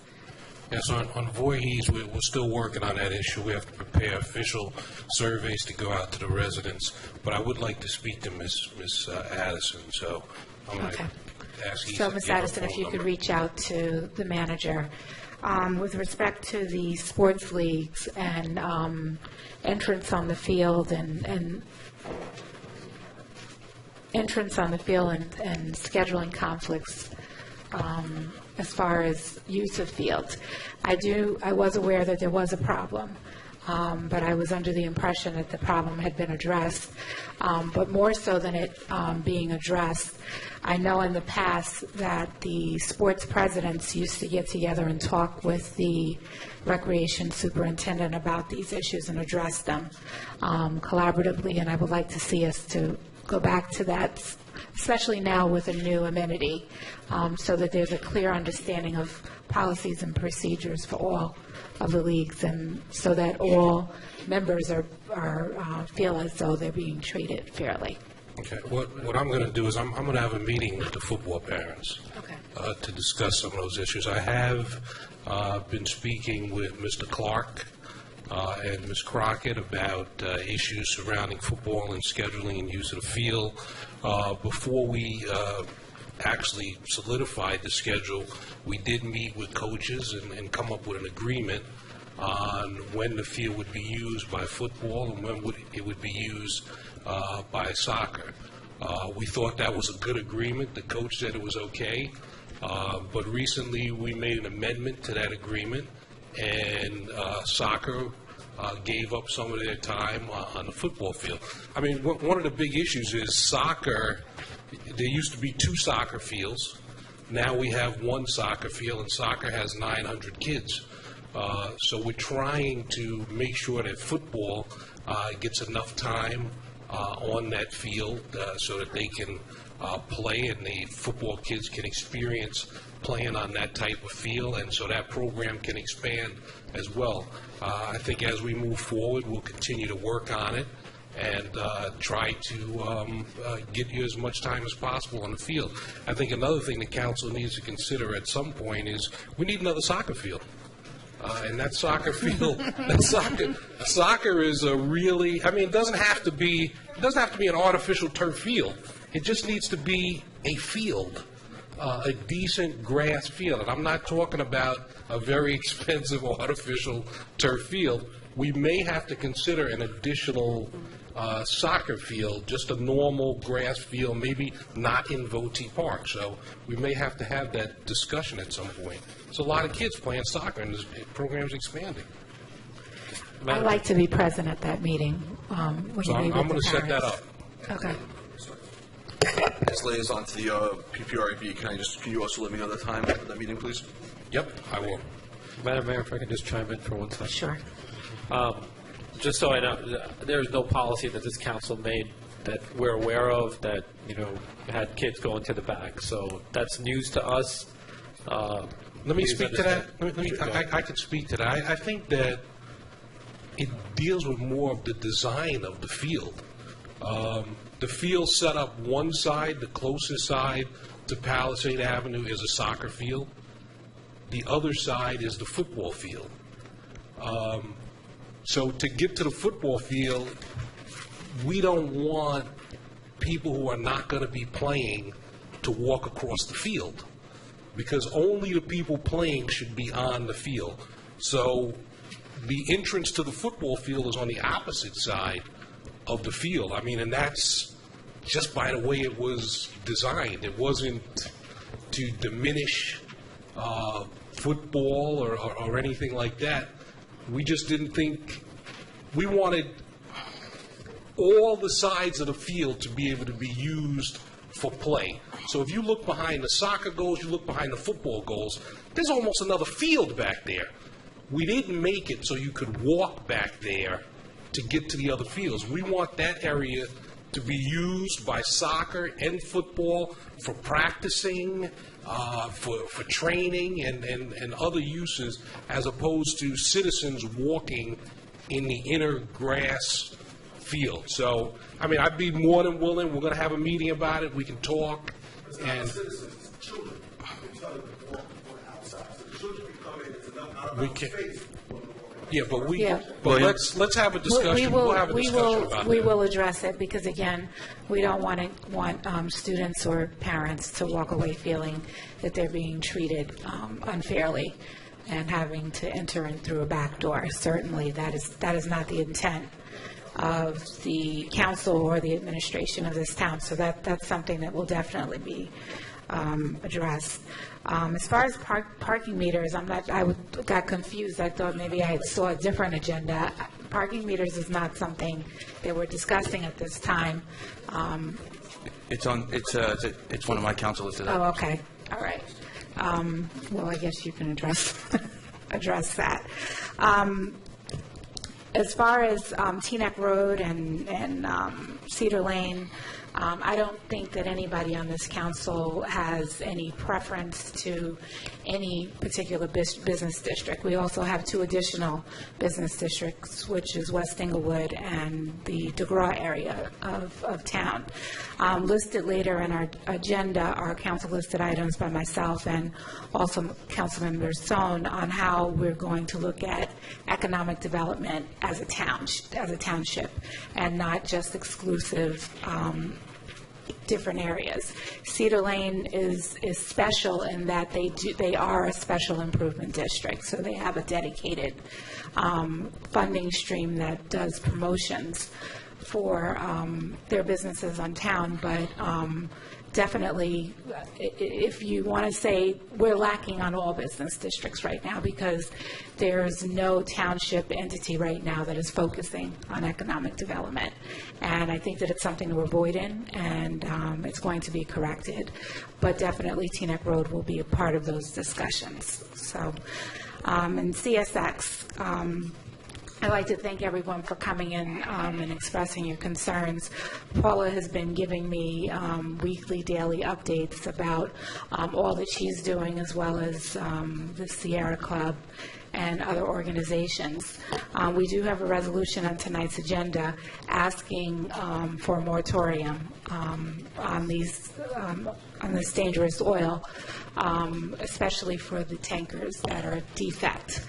But I think we need to go a little bit further than just putting it in paper. We also, at the recommendation of Councilman Pruitt, sent a letter to the 9 municipalities, I believe 10 municipalities that share in this concern with us. And have we gotten any responses? No, we haven't gotten a response as of yet. I would ask that we need to lobby our federal legislators and to get them involved in knowing what it is that our residents, what our concerns are, and that this is a safety issue that needs to be important to them, important for us. Councilman Pruitt. There's 10 towns that are on that railroad, and I began to call them. And I believe Bogota, or I get confused as which one, Dubon, Bogota, or Bergenfield, but one of them is going to discuss it in their council meeting next Wednesday. And I'm going to call the other 7 towns to see whether or not there can be some energy generated around it. The 3 District 37 legislators ought to be involved in this thing. Menendez, we can do something if we get excited about it. If we just say, it's a done deal and we can't make the federal government move, then nothing will happen. But short of laying on the tracks, I'm trying to get as active as I can. Mayor, if I could. We don't have jurisdiction over the tracks, but we do have the power of influence. And I don't mean the 7 of us, I mean the 39,000 of us, to our elected officials to get them to do what they need to do to make our community safe. Mayor, regarding the CSX issue, and to all the residents who spoke out about it, thank you very much. I had an opportunity today to sit with Assemblyman Johnson to discuss the issue, and he explained the things that we could do and the things that we couldn't do, and to the mayor's point, we do have the power of influence. But it's really important. I'm going to be a little selfish here. It's really important to me that we actually take some real action on this. My daughter just started school at the Rhoda Center. She's at the preschool there. And the tracks run right by the Rhoda Center. Our TVAC sits right next to the tracks. We have a couple retirement communities that sit next to the tracks, and then the multitude of houses that we have that are along the tracks. I think the first step that we can do, we don't have to wait for federal legislators. We can actually put forth some type of emergency management plan. I've sent that plan to council and to the manager, but we can do that. We can also coordinate with our county and our state officials to understand what Bergen County has as an emergency management plan and actually bring people to the table and stop talking about it, but actually do something. Because there's a lot of talking going on, and there are a lot of people who are putting together resolutions in other townships, but there's no action. And because I don't want to see you lying on the tracks there, Mr. Rogovan, I'd be there with you. I think that we have to do something tangible for our residents, and if that's educating them on whether they should shelter in place or if it's a type of gas that they need to get out of the area, we need to actually do something and give them a plan. So I would ask the support of my council colleagues that we actually move forward in that plan that was emailed 2 sessions ago. Councilman Song. One of the questions that was raised is how big was the blast zone at Lac Mégantic? And that blast zone was a kilometer, 0.6 of a mile. That's a very substantial blast zone, and if one just measures 0.6 of a mile from the railroad tracks and imagines all the infrastructure, as Councilmember Castle described, schools, our electrical substations, homes, hundreds of homes that are within that zone. If one spends some time along the tracks, just look at the placards, look at the red diamond placards, and look for the number 1267, and you see that there is more and more crude oil coming here through Teaneck. This is a genuine issue. There are 3 tracks. We are pretty much a railroad depot for CSX, and we need to do something about this. I think one of the things that I'd like to suggest is that we reach out to CSX from their perspective, again, to address and ameliorate some of the hazardous material opportunities where we can work together to help develop some of the aspects and enhance some of the aspects of our emergency preparedness plan so that we, as a community, as residents, our emergency services are prepared. It really concerns me that when I drive past the TVAC headquarters on Windsor Road, that some of their equipment and preparedness equipment from the county is sitting right next to the railroad tracks. We have the opportunity where if a train goes off at the wrong location, not that I know that there's a good one, but we could take out a lot of the emergency preparedness equipment we have, and to make sure that we take those steps that we can, perhaps together with CSX, where, again, they're not necessarily the enemy all the time, to help address this problem.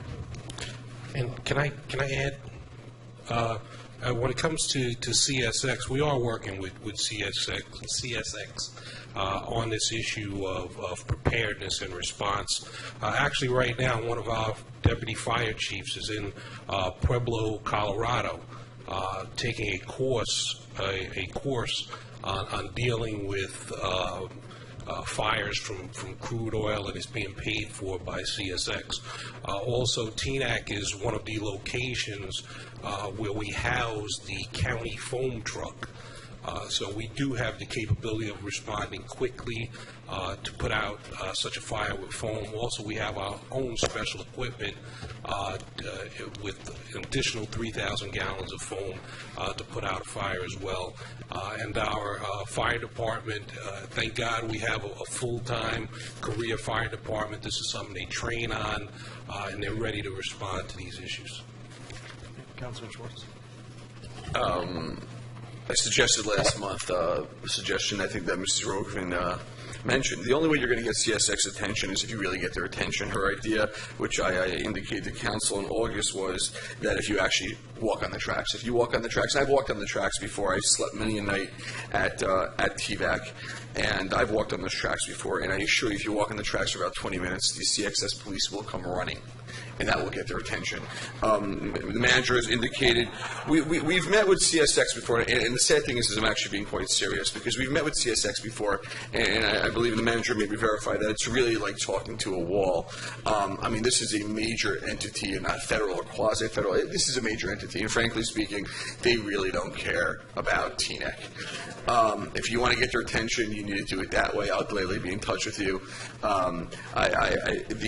There's quite a bit at stake, and that's really the only way it's going to work. You know, we're lucky we're not Bergenfield, where they're literally in people's backyards. I mean, it's like watching that movie Unstoppable. They're in their backyards, but at the same time, because there's no crossings, they do come through here a lot quicker, and they also stop and park here, and things happen when you park as well. So we'll be in touch. But if we're all going to sit here and wait for our District 37 leadership and on Congress to wait here, we're going to die of old age. So that's my comment on that. And by the way, those trailers, a lot of our preparedness trailers, those are Holy Name Hospital's trailers. That's not TVAC's trailers that are out there. Are we talking about the rest of the stuff on the good and welfare, or are we just focusing on CSX? Well, we need to kind of wrap up. Okay, so I'll make it very quick. I just wanted to point out the comment, and Dr. Hoffman touched on it, just to be crystal clear. TBO is a Sunday league. The Teaneck Southern is a Saturday league, and that's why the comment was, the diversification comment was made. And I also wanted to thank both leagues. Both leagues have been playing against each other significantly over the last 2-3 years, and there's been some great rivalries between the two leagues. So that's why you saw what you saw tonight, is because it was a Sabbath observant situation. Mayor. Sure. Alan, do you have any additional comments? Okay. Councilman Pruitt, Councilman Song, and then All right, Ferguson got mentioned. Castle. And I think that we need to pay attention to that. Especially when they mention the idea of the armored trucks in the county. But policemen in America don't shoot unarmed white kids. they learned how not to do that. So we have to make sure that we do everything we can to make sure the policemen in our community don't get into difficulty with black kids. I mean, it's an American dilemma. But if you look at the paper over the last several years, for some reason or other, a whole lot of black kids have been shot by cops, and they've been unarmed. We've got to figure out how to teach police to behave the same way with white kids to do things that don't make sense that they do with black kids that are unarmed. It's serious. Just to follow up a little bit on that issue, I think one of the remarkable things is that since the April 1990, we're coming up on we're 6 months, nearly 6 months away from the 25th anniversary, really memorial of the Philip Pinnell shooting. And I think one of the things that's truly remarkable, and I think that really goes to something that Dr. Pruitt, you were saying, is that in those 24 and a half years, the Teaneck Police Department has not fired a single bullet. The best way to not shoot people, the best way to not kill people is to not fire bullets, and to develop relationships with children, adults, the community. And I think that the Teaneck Police Department has made major progress towards that, and I hope that this continues and that this improves. We, as a council, received a copy of an open letter from the police dispatchers, and I personally, and as I said to my council colleagues via email, I could not have been any happier to receive that. A number of people have raised issues, both here at the council meeting to me personally, about how we handle a switch over to dispatch. And if we are to switch over to county dispatch, we need to make this with our eyes open. We need to know what all the costs are. We need to look at what these details are and make an appropriate decision, balancing all the issues against each other. We did receive a lot of very useful information from the county. We received some useful information from a report that was done internally a couple of years ago, and we received information from dispatchers. We do need to go to the Leonias, the Lodi's, the other communities that have used the county dispatch and see what their experiences are, learn from that, and make sure that if we do cut over, we do it appropriately, and if we don't, that we provide our in-house dispatchers with the resources they need. The status quo that we have right now, where we have 6 dispatchers, civilian dispatchers, where we need 9, is just not a tenable situation, and it is costing us every single day that we don't come up with one solution or the other. In terms of the August 12th meeting, and a number of members of the public raised issues about a procedure, I think we need to really just do a better job of making sure that we follow our procedures. Even though the agenda for the meeting says every effort will be made to end by 11 o'clock. The Township Code is rather specific, Section 2-16, that meetings shall end at 11 o'clock and may only continue after 11 o'clock with a vote by the council. That could have been done. And I assume that there would have been 4 votes to continue. Coach Spears made a joke about it, but the last time he spoke, he said good morning to us because he was speaking to us after midnight. We ended that meeting at 1 o'clock in the morning. There is a reason for ending, and the council was specified to ensure that we have a council that is alert and ready to prepare these things. These rules are here for a reason, and I hope that we can certainly learn a lesson from some of those issues of procedure. There was nothing that prevented that amendment from being distributed before 11:15 p.m. It did not have to be by state law, by state statute, but it could have been, and I think we could have had a discussion that would have led to a more effective balance on the budget. And I hope that going forward we can learn from some of these issues, go through some of that playbook, and make sure that we are doing this, by the book, according to Hoyle, and come up with the best decisions that we can make fairly and equitably with each other. First and foremost, let me apologize for not wearing a tie to the meeting. I set a precedent at the beginning. I've been battling a bout of incredibly high blood pressure. I wonder why. So I'm not wearing a tie tonight, but I will at the next meeting. Just a personal thing. Mrs. Charquet, first, welcome to Teaneck. As a new resident, we appreciate you bringing your yourself and your family to town, and we appreciate the comments and opinions that you've shared this evening. I, too, was somewhat disturbed by Ferguson.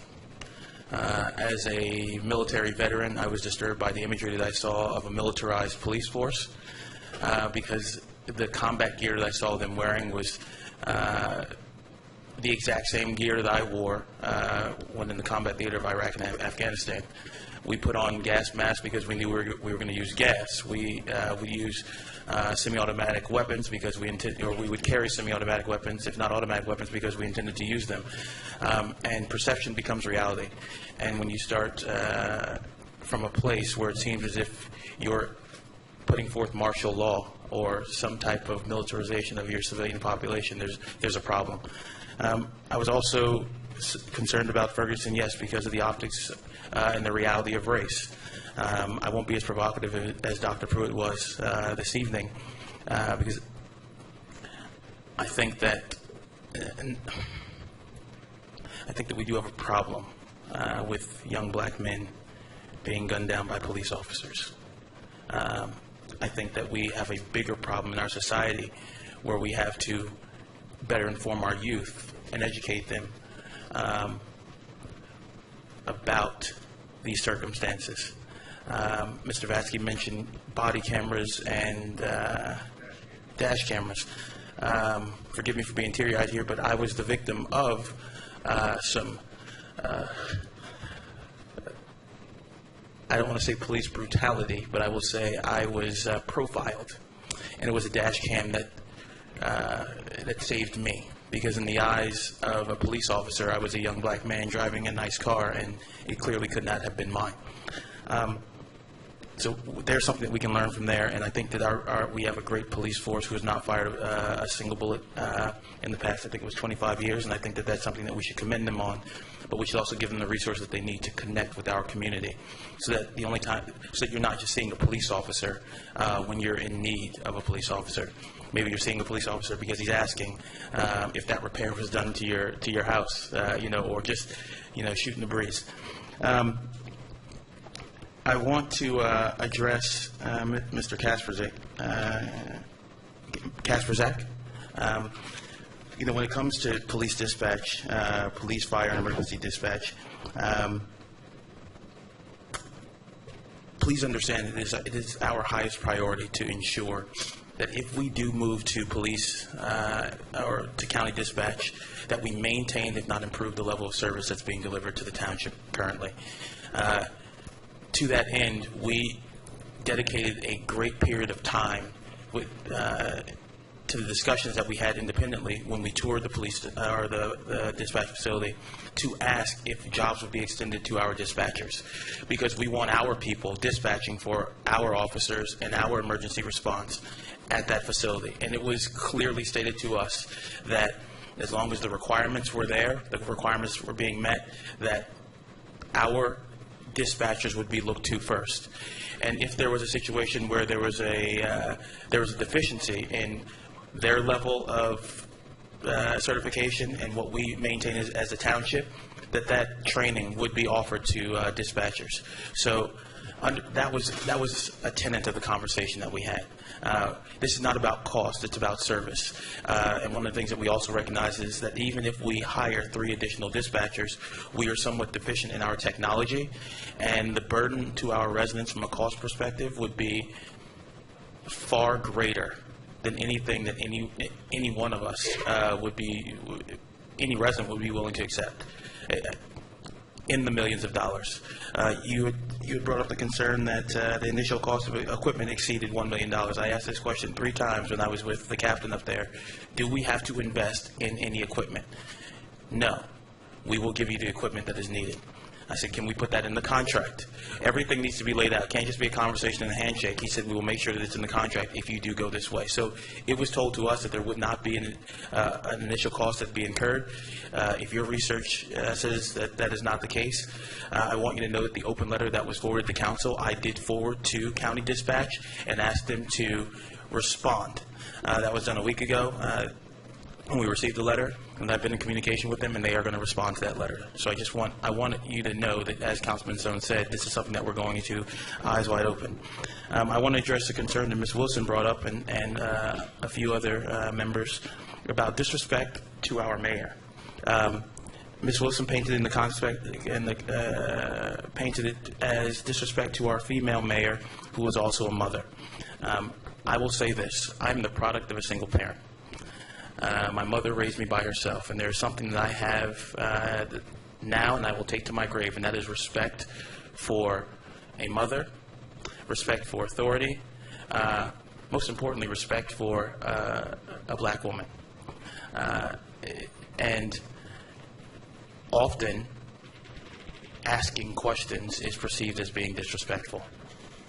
If by asking questions, and I'm speaking about for myself, if by asking a question there's a perception of being disrespectful, I apologize for the past, and I apologize in advance. I will continue to ask questions.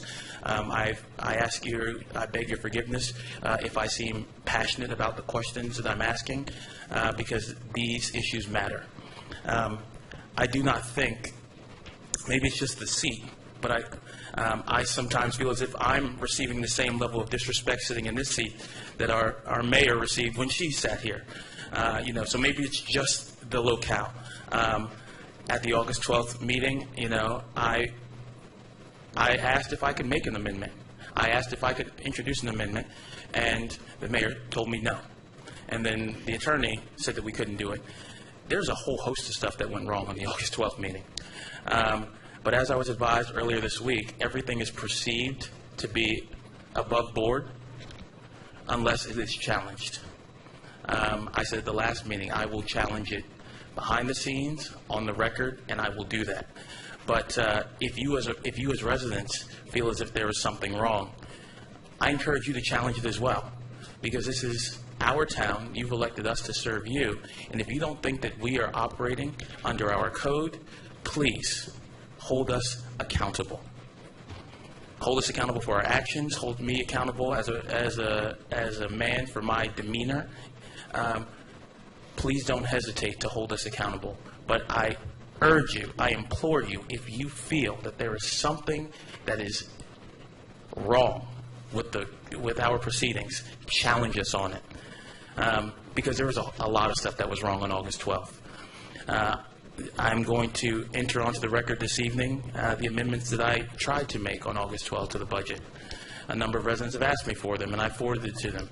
I don't know why my own right to speak was suppressed. Like I said, maybe it's just the seat. I'm not going to take it any further than that. But we should learn from the past. We should learn that if we were disrespected in the past, we shouldn't disrespect people who were sitting in the seat that we used to occupy. And I will continue to ask questions, and I apologize in advance if they seem to be disrespectful. I will try to monitor my tone. Lastly, and this is kind of one I wanted to comment on earlier, but I really don't care that the football field is on this side and the soccer field is on this side. I care about the optics of discrimination. I care about the fact that when I sat out there as a resident on the anniversary of Rosa Parks, that Miss Acree and Miss Wilson and a few other women from the Northeast were passed over so that others could speak before them. I talked about the optics then. I don't care that the fields are situated the way they are. What I care about is that residents are raising a concern about the optics. We are a diverse community, and if we can open up all the gates so that all children can access from the four corners of this $4 million field, then damn it, we need to do that. That's what we need to do. It's fair, it's equitable, and that's what we need to do. I'll comment on parking meters when we get to council listed items, but if we get to council listed items. Thank you very much.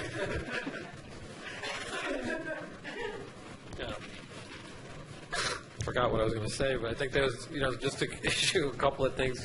Ms. Kramer, said that we should budget for surplus, and I said that a few times at the last meeting, that you can't budget for surplus by law. Okay, you can't put it into the budget. So I think you know that, and I don't know why we keep bringing it up, but you can't budget for surplus.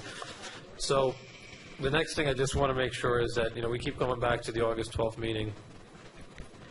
And some of my colleagues understand that, the August 12th meeting it should have been done in March. And I've said this before, that in election years, budgets are very tough to pass. Nobody wants to vote on budgets. And we passed the budget. And we still continue to go back to August 12th instead of worrying about next year's budget. And I asked my colleagues before to support the decision. Sometimes you're going to win a decision. Sometimes you're going to lose a decision. But once you lose a decision, you say, okay, that was last night. Let's roll up our sleeves and let's work for the next budget. But it seems that some people just want to go back and talk about, whether they were, quote unquote, disrespected, or their speech was suppressed, or, basically you didn't have the votes to pass the budget that you wanted to cut. And I had said at the last meeting,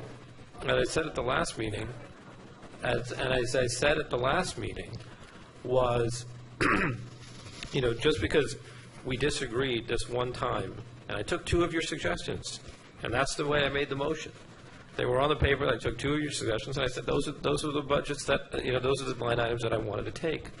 And that night, we had voted unanimously not to cut any of the senior programs.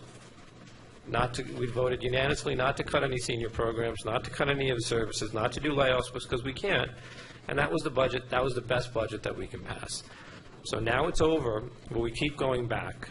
And the only reason we keep going backwards, to me, in my opinion, and I could be wrong, and I don't know your intentions or Alan's intentions, but it could be just for political reasons.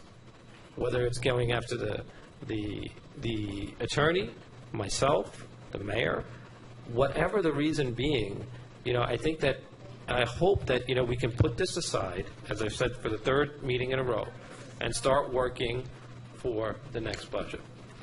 And that's all I have to say. I totally agree. And I just for the correction, and I don't want to get into a back and forth with Councilman Castle, I would suggest that we sit down at another time outside of the council chambers, but I did not suppress your right to speak. What I said to you was we were in the middle of the roll call. So, and procedurally, if you're in the middle of the roll call, there is no discussion at that point.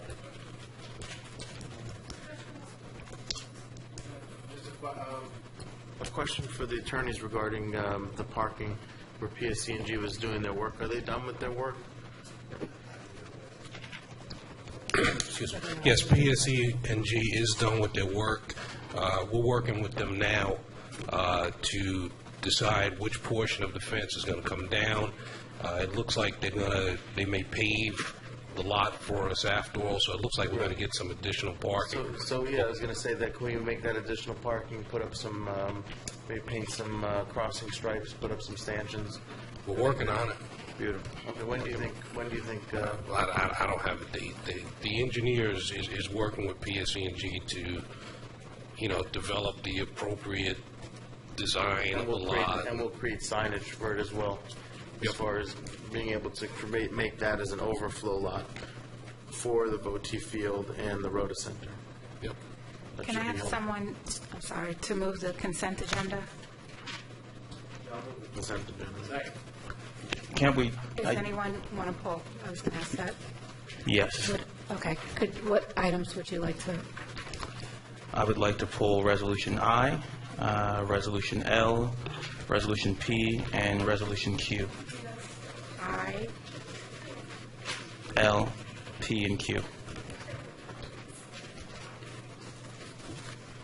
Okay. So I'll second with those pulled resolutions. No, I second, because who made the motion? Ellie did. Did you read the bill list? Jamie, did you? And the bill list in the amount of $4,530,709.68. Roll call, Councilmember Castle? Yes. Councilmember Hamidine? Yes. Deputy Mayor Katz? Yes, with an abstention on the bill list. Councilmember Pruitt? Yes. Councilmember Schwartz? Yes, so this is the resolution as well? Yes. Yes, and the abstention on the yes. Councilmember Song? Yes. Mayor? Yes. Jamie, let the record reflect that I abstained on the minutes that I was absent for. Me too, Jamie. Councilman Castle? It's that time already, huh? Yes, it is. No, you're to move the resolutions. For discussion. Oh. Tell me what you'd like me to do. Move Resolution I for purpose of discussion. Understood. For Resolution I, I'd ask for that to be pulled simply because we had conversation about our engineering services, and it would seem that this relates directly to our engineering services. So because we're still in discussion about those things, I wanted that to be pulled. I'll give you a little explanation on that if you want. Okay, so this particular contract involves the repaving of Westingwood Avenue from Sussex Road to River Road. We have a state grant for that, and we must have the design work done by December of this year.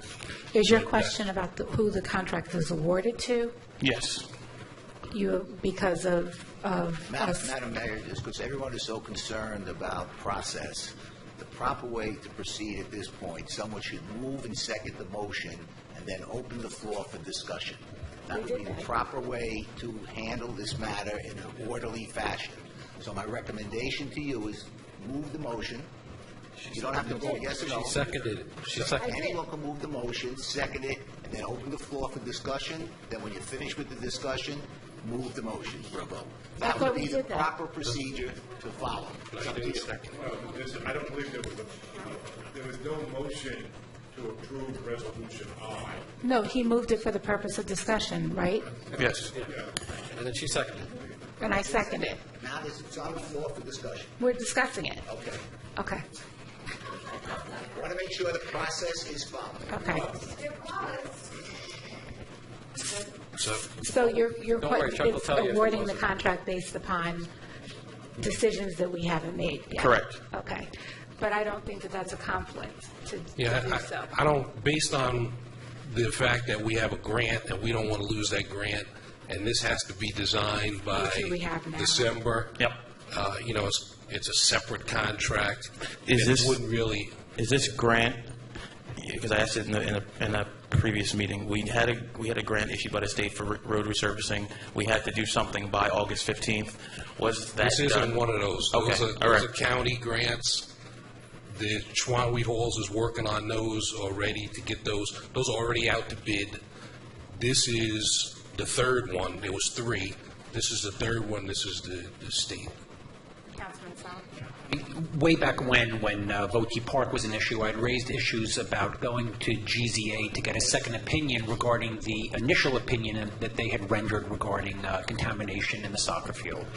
There's a very specific reason why you go to a second party for a second opinion. And I'm just concerned, and again, I think this also reflects moving forward with what we may do with a township engineer, of having an acting township engineer recommending itself for business. And we should have a process where we have a township engineer where the one thing we know is that they are not going to be getting business from the township, where they are recommending any other contractor, any other qualified company. But my concern is the potential of self-dealing here in this type of contract. If you look at Resolution H, it describes that the acting township engineer recommended a particular firm to deal with the bridge over the CSX tracks. This indicates that the township manager rendered judgment that this was the qualified firm. I don't doubt that they're qualified, but I think that as a matter of policy, we should be separating that process and having any other firm other than the acting engineer doing that work. And that's the concern, and that's why I asked concur that this be pulled. The only problem with that is that going forward, I'm sorry. The only problem with that going forward is that then you might as well hire a township engineer.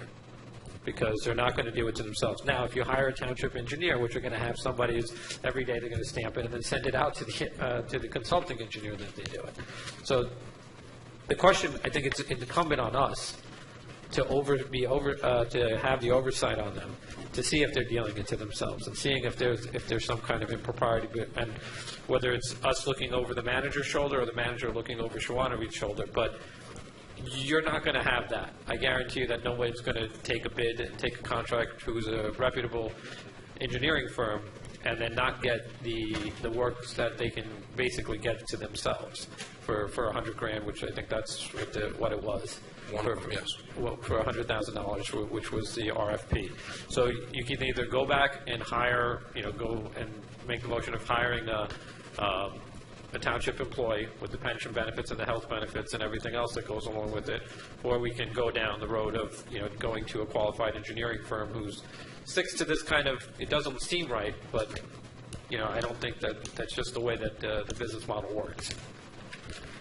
I'd like to move Resolution I. Second. Councilmember Castle? No.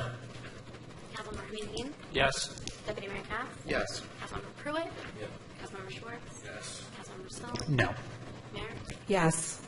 I'd like to move Resolution L for the purpose of discussion. Second. Was it L or was it P? It's L. Oh, I'm sorry. Right? You pulled out? Mm-hmm. My bad. The floor is yours. Given that the public didn't have an opportunity to have some of the resolutions, Mr. Manager, if you could give a brief synopsis of Resolution L, just on the record, it'd be greatly appreciated since it's $8 million. Okay, Resolution L, this is bond anticipation notes issued by the CFO for items that were previously authorized by council for borrowing. So some of the items, acquisition of DPW trucks and equipment, installing a fence at Votee, part of the renovation of the old police building. So it's various items that make up this $8.182 million that was previously. Resolution N is about fencing for Votee. Is that different than? No, I'm saying that I'm saying what makes up the $8.1 million. The CFO is finally, some of these projects are completed. The CFO is now finally borrowing the money to pay the current fund. So the council has previously authorized all of this debt. Now the money needs to be borrowed to pay back the current fund. So it's really, an accounting mechanism. These are... Councilman Pruitt. I clarify what we're talking about. It says $8 million, but we're only talking about paying the interest on $8 million, not Yes. about the whole $8 million. Correct. So these are bond anticipation notes. They roll over every year for 10 years, and you pay the interest on them until you have to turn them into permanent financing. So, Mr. Mayor, so if we don't vote for this, we've already approved this, you're saying? This is just paying the interest? It's already... Yeah, we already have the money. And this is just a formality, we have the money, we approve Yes. this, so why this next step? Why are we always voting on the vote, basically? If I could. Please. Sure.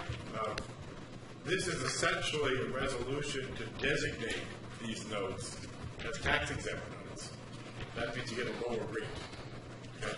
The bond ordinances you adopt have in there the body authorization to borrow. Right? So understand, this is really an IRS regulation. Councilman Song, do you have a question?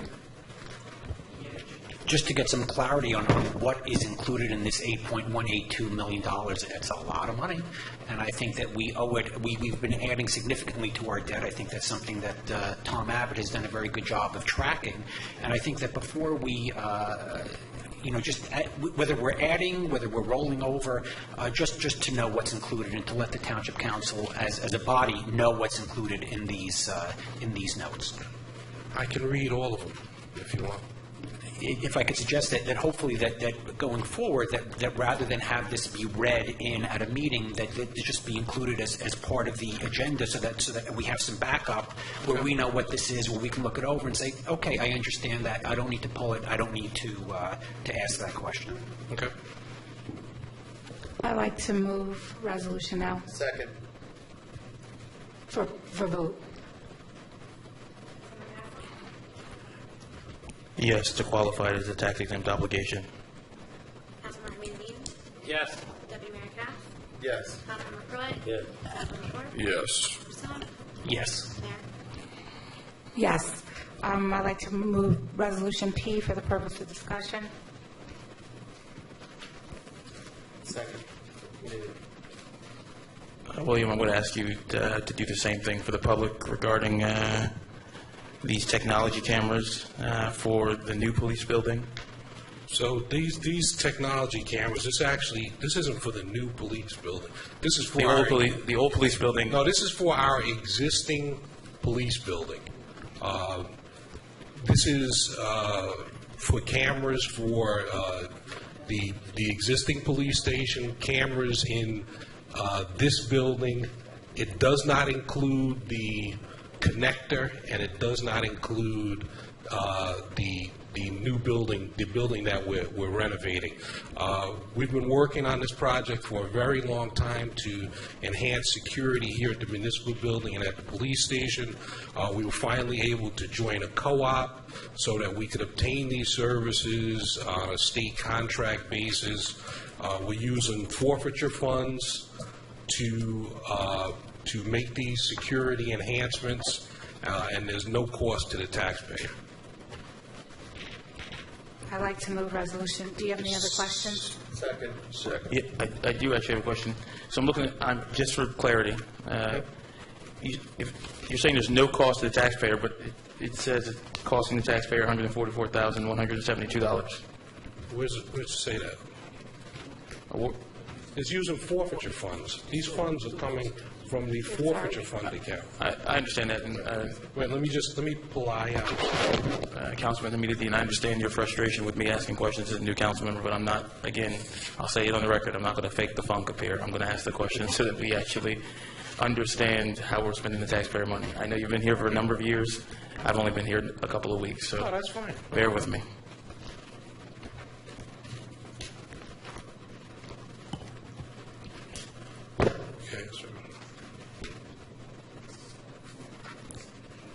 Okay. Page 97.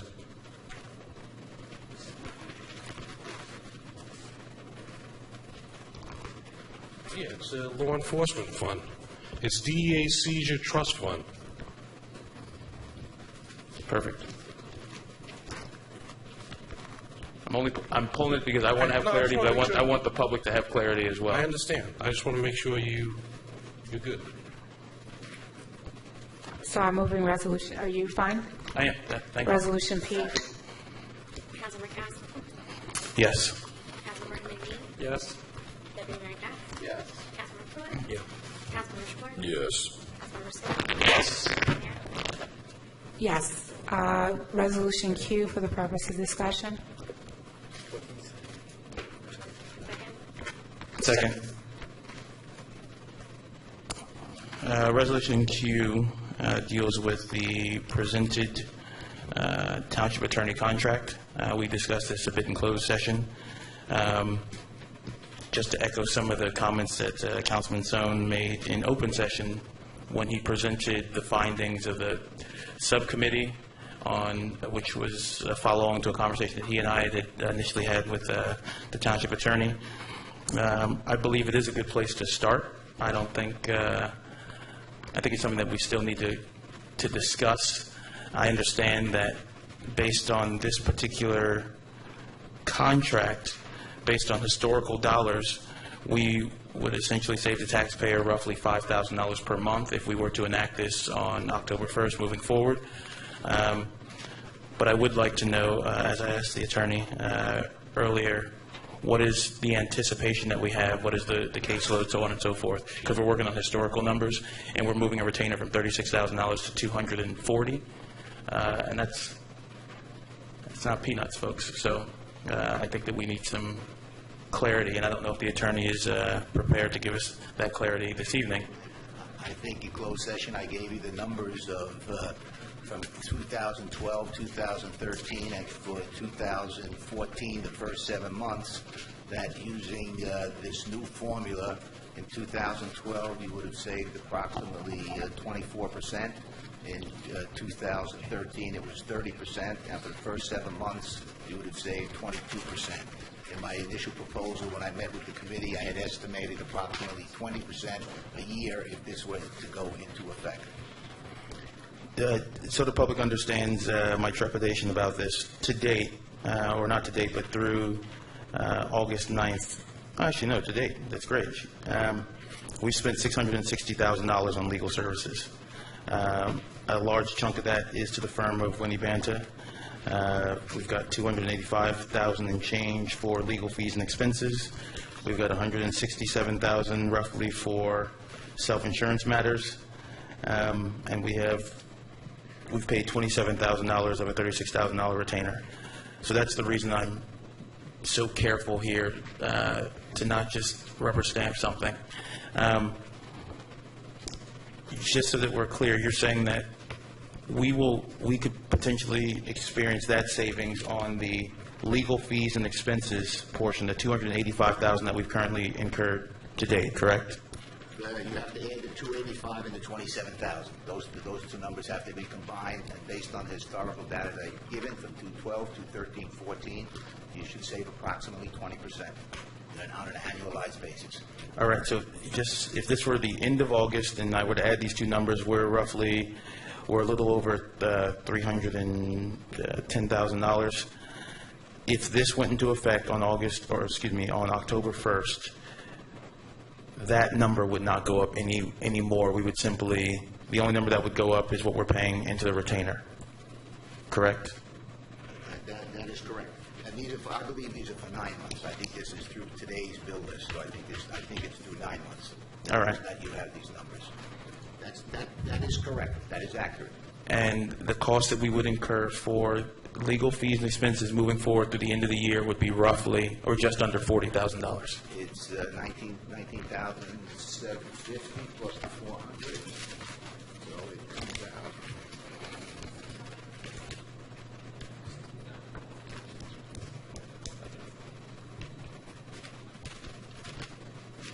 That's why I added the numbers so it's accurate.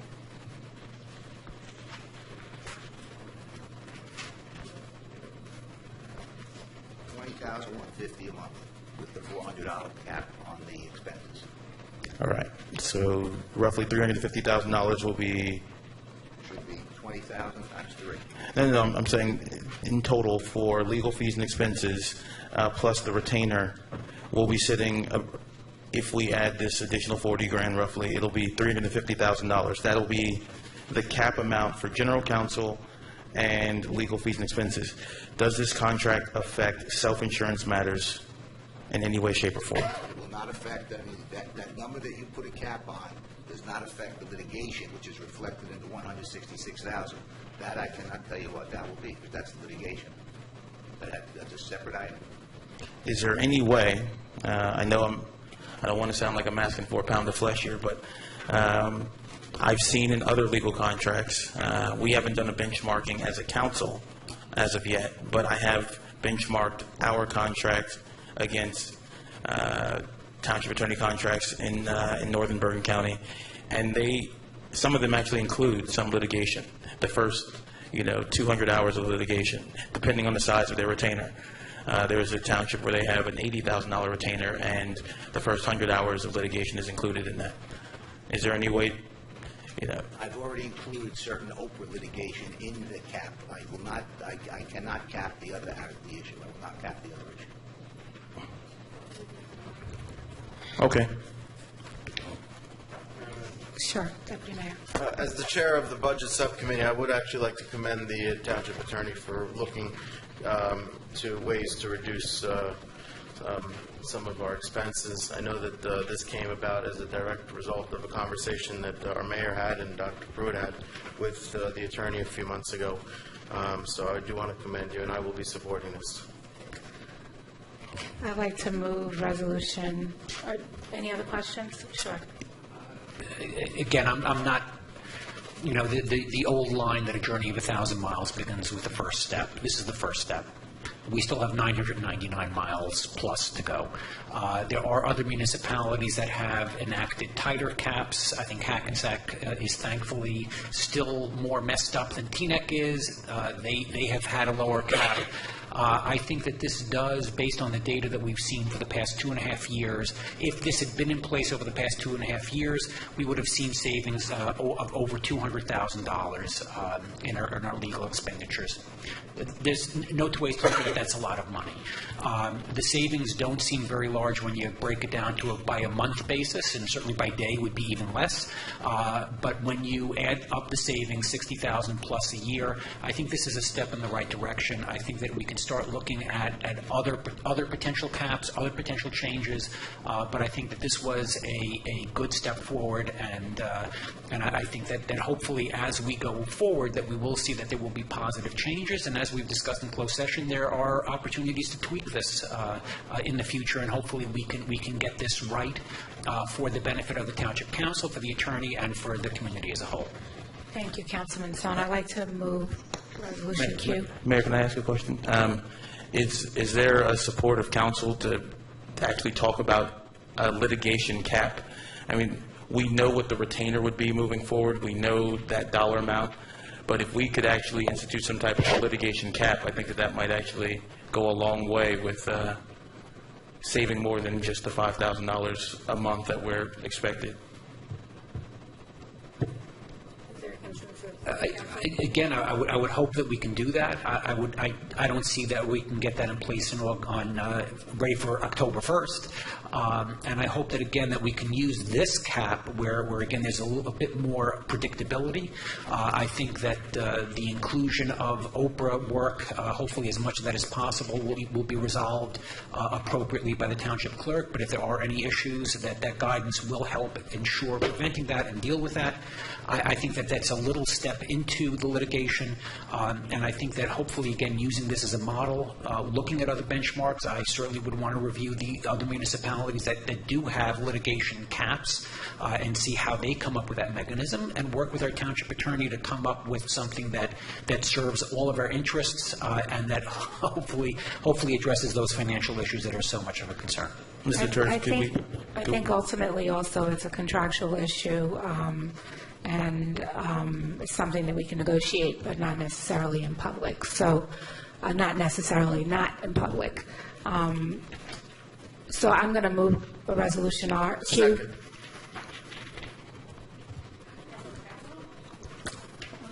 I couldn't ask my last question. I'm just going to have to say no without a cap. Yes. Yes. Yes.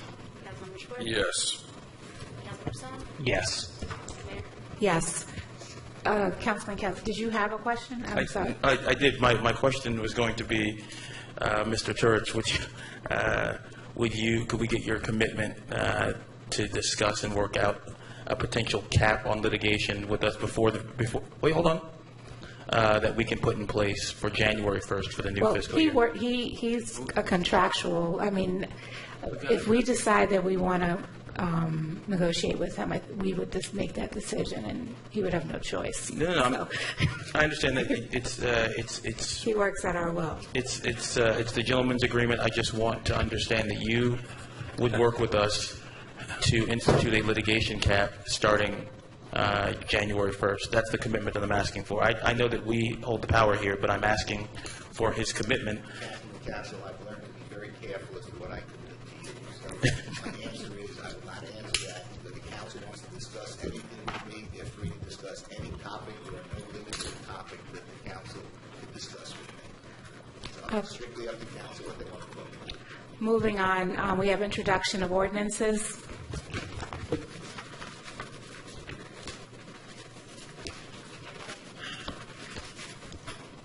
Ordinance number 32-2014, an ordinance establishing positions and salary ranges for executive, managerial, professional, and confidential employees, and for unclassified municipal employees in the Township of Teaneck effective January 1st, 2014.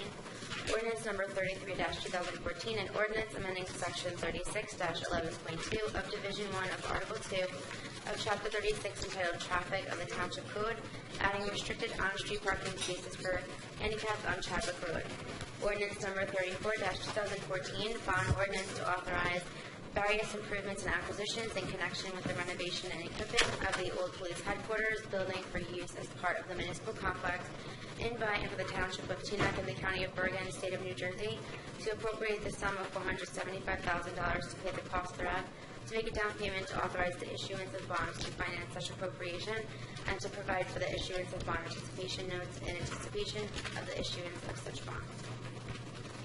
Can I have a motion to, I made the motion, second, I need a second. Sorry, who made the motion? Did I make the motion? No. Okay, can I have a motion to introduce the ordinances? I might make a motion. I'll second. Roll call. Councilmember Castle? Yes to introduction. Councilmember Hamidi? Yes. Deputy Mayor Cat? Yes, but no on 34-2014. Councilmember Pruitt? Yes. Councilmember Short? Yes, and no on 34-24. Councilmember Sol? Yes on 32. Yes on 33. No on 34. Thank you. Jamie, just from a procedural standpoint, Can we just go through the roll call and then we'll ask? Or do you want to change your vote? my question was going to be, could I change my vote? That was the question. Oh, okay. I'm not clear about what we just did. Okay, and let me, before we end it, get it straight. We have three ordinances here, right? And the motion was to introduce all of them. And people are picking which one they like and which one they don't like. I would rather see it, you go with the first one, and then the second one, and then the third one, because I'm getting confused about what people are saying here. Can we redo that, Mr. Counselor? I don't think we need to redo the vote. I think we made that suggestion to council that it's a lot easier to introduce the ordinance separately and take the roll call separately. It's a council decision on how you want to do it. I think what we need to do, we're in the middle of the vote. Can he change his vote? Yes. Okay, so let him change his vote, and then we'll announce what the vote is at the end. Yes. Let's go through it again. Councilman Castle. Yes on 32 and 33, no on 34. Okay, can I? And yes on all three for me. So 32 and 33. I want to make sure I'm voting on all three of them, okay? All right, go ahead. So I have What's your vote? Has Councilman Pruitt voted? Yes, everyone voted. So ordinance 32 and 33 were introduced and 34 was not. Can we discuss this now? 4 for 34. 4 for 34. Yes. I'm sorry. I don't understand that. I know it may be too late now, but we spent $4 million on that building, and for $400,000, we're going to hold up the finishing of it? I don't understand that at all. I mean, can I have? I just want to also say, Councilman. I'm going to say exactly what he's going to say, is that, we voted, we have an obligation to the contractor right now that we have we're going to be responsible, and I brought this up 2 meetings ago, is that we're cutting off our nose to spite our face here, and we're going to be responsible for liquidated damages if we hold up the general contractor. So everybody who is voting against this ordinance right now, you're really doing a disservice to the town. And I think that, as time progresses, this is again a vote to introduce it. It's September. They have to deliver it to us by what, December 4th. December 4th. And I'd like the attorney to weigh in here to talk about liquidated damages and what our responsibilities are to this contractor in the contract that we have. I don't know the liquidated damage clause by heart, but in general, that if you do not comply with the contract terms and we cause the delay, the liquidated damage clause should come in. I have advised the manager that I think it's imprudent for us to be in breach of the contract, and that he should take every effort not to be in breach of the contract, which means if they close the walls and finish the job, then the issue of how you're going to install cabling at a future date will have to be addressed in a future date. You might have to put cabling on the outside and run the conduit. I would like, behind the board. and I know that we've had the vote, but I'd like each person who voted against it to make me understand how that made sense. Yes. All right, I'm absolutely in favor of the municipal building construction. I was in favor from day one. I did not waver or waffle, even when the second round, the new amount of monies came in. I feel at this point now we're piecemealing this project. And this is money that's coming from our taxpayers. I mean, for us to now start voting on cabling and wiring when it wasn't in the original package, I mean, what's next week? Okay, well, no, we're not going to be able to paint the building because we didn't have paint. You know, we can't carpet now. Because we didn't allocate carpet. Oh, but you're not going to have doorknobs because we didn't allocate doorknobs. So let's have special bonding for this. And we can't. I mean, this is ridiculous. It's a project that we've allocated for. This $400-something thousand. If we can't get it from a bond, then you have to get it from somewhere else in the budget and move the money there. But it's really not. I will not support continually putting in a piecemeal of essential items. It's not like, oh, it was a surprise. We didn't realize we needed cables behind the wall. I mean, it's not a surprise. And we can't keep asking the taxpayers to keep paying for additional inclusions into this building when they should have been in the big package. So I support the project. I supported it from day one. I supported it when the money increased because it wasn't anyone's fault. I want to see the police department building rehabbed and turned into a nicer municipal complex, but I want to see us find the money from somewhere else and not get it from the taxpayers and not get another surprise next week of what the next item we need to do to put into this building. Can I just say something? We're having a workshop, even though we may not like it. We're saying transparency, folks, but there's some hidden $400,000 someplace where you find, Mr. Manager, to do it anyway.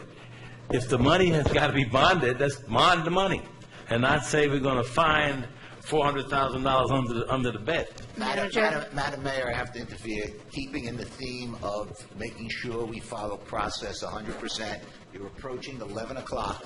And if you want to continue the meeting, I suggest someone put a motion on the floor in a second, have a roll call vote to continue the meeting with a time period or an indefinite time period. That's up to you, but it's approaching the witching hour, and I think we want to make sure we stay within the process. So I make a motion that we extend the council meeting to 11:25. I second that. Councilmember Castle? Yes. Councilmember Medellin? Yes. Deputy Mayor Cap? Yes. Councilmember Schur? Councilmember Song? Yes. Mayor? Mayor? Yes. We made a mistake. Let's fix it. Yes. Can I add something? We did not make a mistake. I don't understand why that keeps coming up. We deliberately did not put the cabling in this bid because we do not want the general contractor to simply go out, get a person that installs cable, and mark it up. They're not going to do that. We deliberately did it, and it is normally not in these types of bids. I spoke to the architect about this several times, and we spoke about that specifically. Now, the second thing is, there's $160,000 in that $475 for furniture. Are we not going to furnish the building? The building's due December 4th. We need the money to furnish the building. I could be mistaken here, and I just want to make sure that I understand this, but I walked through the building the other day, and I thought I saw blue wiring for voice and data cabling. And if I'm mistaken, I mean, I'm happy to be told I'm wrong, but Cat 6E cabling just happens to be an area where I've got an expertise, is blue. It's labels. There's no- I thought I saw cabling in the building. There's no voice and data cabling in there. Was not put in the bid. I can have the architect come in. He says it's not normally in the bid for this. I guess, the question is, and I supported the police building all throughout, even though many people opposed it, because I think that it's an embarrassment to have had that building sit there vacant for 20-something years. But we have a commitment to have it be of a certain standard. It does us no good to have spent $3.5 million, $4 million, and not be able to make use of the technology to better serve our residents. I don't know what it will take for people to support. I don't see us finding $475,000 in the budget. I don't know where it's going to come from. We have a bunch of salary or a bunch of positions we're not going to be filling that we voted on. Maybe we can pull the money from there. We're clearly not going to be hiring people, so Also, if you were to do something like that, you're going to take present day money, okay, $475,000, and pay for something when the item is good for 15 years, and you should spread that cost out. People of Teaneck should pay for the total cost of the furniture today. It should be spread out for the life of the furniture. That's the appropriate way to do it. and I understand that, and the people of Teaneck are also paying for salaried positions that we're not hiring for today. So if that's the case, and we have budgeted monies for 2014 that we don't intend to use, but we're authorized to spend it, then if you've already authorized it, why wouldn't we spend the money we've already authorized that we don't intend to use on salaries? Even if we decided to do that, we couldn't do it till November, so. It's not that, look, the reason why we put that money in there is to replenish our surplus. It never said to borrow from surplus. If we don't replenish our surplus, as I said 2 meetings ago, and I'll say it again now, the explanation was the auditor came in and talked to us specifically about how it's going to affect our bond rating. And I think that it's, again, now we're getting into situations where, when we start talking, people start calling people a Tea Party and start talking about bad government. I mean, this is really going in that direction right now. No, we're just. I mean, I think that. Aren't we cleaning up a mess that was made, though? We're going to. When I'm finished, I'll be more than happy to hear you out. So I won't interrupt you, and I ask you not to interrupt me, please. Right now, we cannot. We have to do a couple of things, and we have to pay the bills that we've already voted on. So I understand where,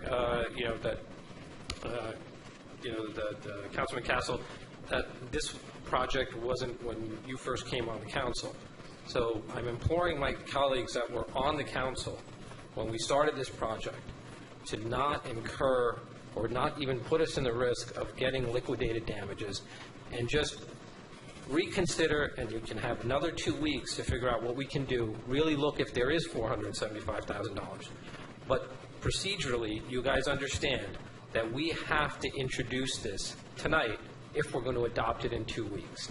So I really ask you to reconsider, and I don't know if we're allowed to, can we take a revote? Motion to reconsider and second amendment.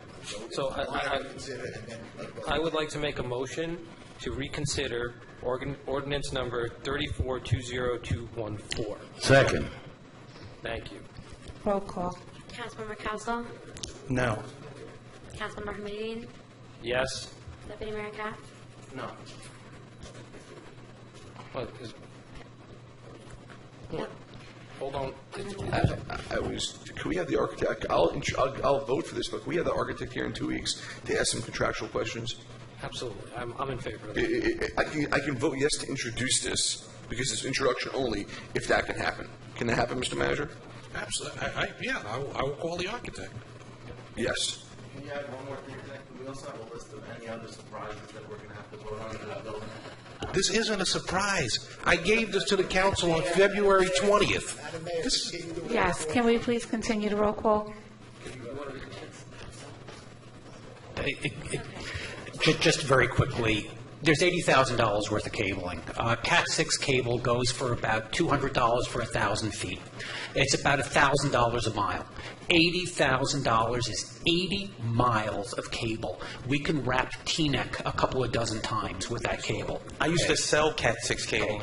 I cannot understand We're in the these middle of numbers, a roll and I'd like- call. Mr. Stone, I'm sorry, please. Yeah. Let's. Vote, please. Councilmember Pruitt? No, did you vote? The No. motion is to reconsider. Yeah. No. Councilmember Pruitt?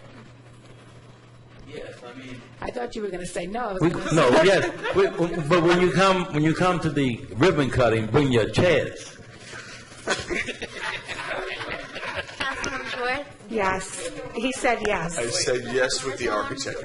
That's the motion to reconsider. Yes. Now you have to have a We have 4 votes. Oh, now we have to vote? Oh, gosh. The motion to reconsider essentially means the previous vote didn't happen. Okay, so I like to move ordinance 34, 2014. Councilmember Castle? No. Councilmember McBean? Yes. Deputy Mayor Katz? No. Councilmember Pruitt? Yes. Councilmember Schwartz? Yes with the architect coming. Councilmember Summer? No, but I do want to hear from the architect. It's from you. Mayor? Yes. What is that, number 3 or 4? Yeah, it passed, it's introduced for right now. Okay. The motion is for us to have 20 minutes of an additional meeting. We have a lot more items on this meeting, this agenda. We're not going to make it. I'm going to try to move as quickly as possible, but the council-listed items are going to have to be relisted or reformatted for a future meeting, as well as the manager's report. Actually, William, can you give your report now? Madam Mayor, if I could get the council listed item that I put in at the billboards, can we put that under old business? Because, thanks. Madam Mayor, to go out of order, you need a resolution and an approval of council to go out of order on the agenda. You know, you asked the manager to give his report out of order. You need a resolution. Okay, old business retreat. At the reorganization meeting, we said that we wanted to do a retreat in the fall. I would like for us to check our dates to see if we could do something in October. The focus of this retreat, I would like for it to be is economic development and figuring out ways to promote and maintain business in town. We don't have to schedule it now, but if the manager and the clerk, there still is a willingness to do a retreat. Say somewhere in October then? Yes. Police and fire dispatch, I think that's a very lengthy discussion that we're not going to get through tonight, so if we can relist that. Rent control ordinance, I'm recommending that we keep the rent control ordinance that we currently have that's due to sunset on November 30th, I believe, and let the record, you recuse yourself from that conversation. And as the rent control ordinance is written, it's a 2-year ordinance, and we accept the increases for New York City.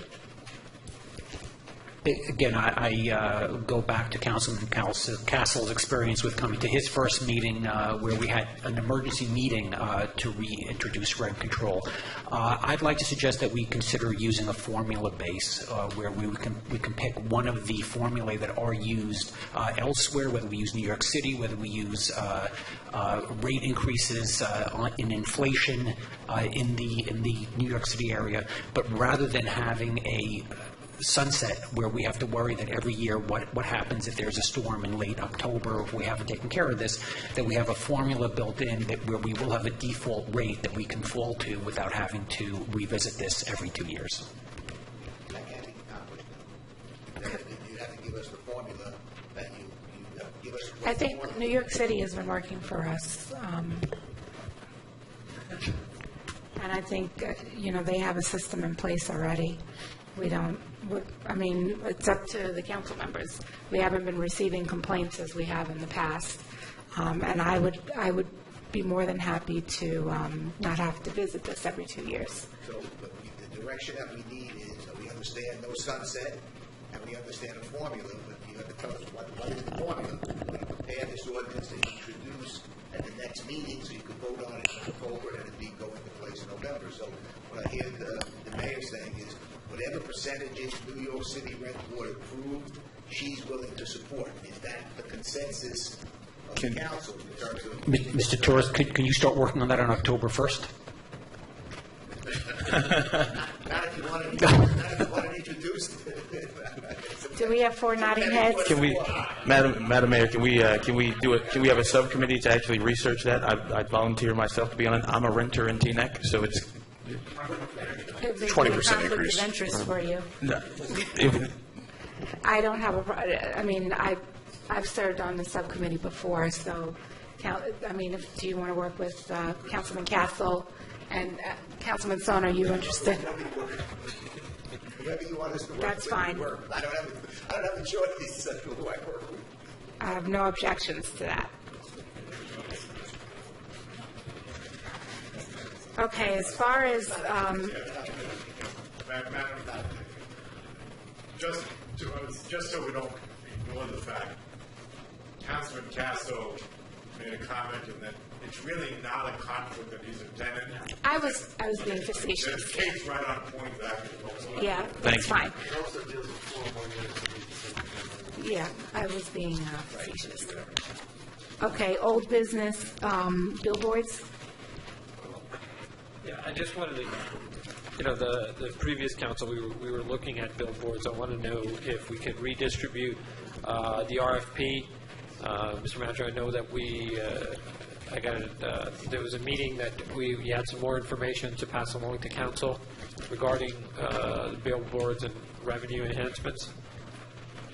I'm sorry, this is old business? Yeah, I moved from, because it should have been under old business. It was listed under council listed items at the previous meeting. This was discussed previously. Can I ask? Okay, and what would you like me to do? I'm sorry. If we could, for Jensen, just to redistribute the RFP or that we were talking about developing for the billboards. Are we there or no? We don't have an RFP? I don't think it ever got. I don't think we have an RFP. Okay, can we put together an RFP? I think we need to have a discussion about that because we talked about a consultant, and I think we need to have a discussion just about that. Also, I met with someone from a company in Fort Lee that represents municipalities on billboards. I'd like to have a discussion with the attorney, and we can talk about it first. Can we have a report at the next meeting of what the status is? Yeah, let's have a discussion. Because, ultimately, I just want to add one thing, is I'd like to, if there's support of council to move forward with this and the revenue is there and it's a substantial amount, I'd like to get it in before the next budget. So if we could just move that along to the front. I'll set up a meeting first. So we can talk. Thanks. Is that in the retainer? Can I start on October 1st? Okay, council listed items. First item, marriage ordinance amendments. Stan, under the previous council, we discussed allowing former mayors. The law had changed to allow former mayors to marry people. I don't think it requires a change in the ordinance. The state law controls that. So what do we need to do procedurally? I don't think we have to do anything. I'll look into it, but I don't think we have. The state law allows it. I don't think it requires us to change the ordinance, but I'll take a look at it. Okay. Because I think there was something that needed to be done. There is one caveat on that statute. Former mayors may marry people unless they're currently serving on the council. Right, so well, the person who inquired isn't serving on the council, so. Teaneck Economic Development, I think I could couple that with, Sorry, old business number 3. what is that? I don't know. The tobacco ordinance. Oh, the tobacco ordinance. That was scheduled to be ordinance on the agenda tonight, but the manager called me and stated that there needed to be a few steps, which he'll... Yeah, I need to have the police department review it, health department review it, and a final review from the attorney. So I just wanted to put it up so council could see it and see the direction that we're going in, and we'll have it prepared for the next meeting. So introduction will be at the next council meeting, unless there's any issues administratively. Teaneck Economic Development, I indicated that I wanted that to be the topic of our retreat. I had a meeting with the Teaneck Chamber of Commerce, and I think that their proposal should be evaluated during that retreat of them taking on the economic development opportunities in town. As I stated earlier, we've been void in that area. I had a conversation with Councilman Castle about how things are done in Englewood. So I would really, I don't even know if it's if we need to necessarily do it as a committee of the whole. If we should establish a subcommittee of ourselves first to prepare for that retreat so that we can take action on some of the many recommendations. So is there any desire of any council member? I would like to serve on that subcommittee. As would I. Teaneck Economic Development.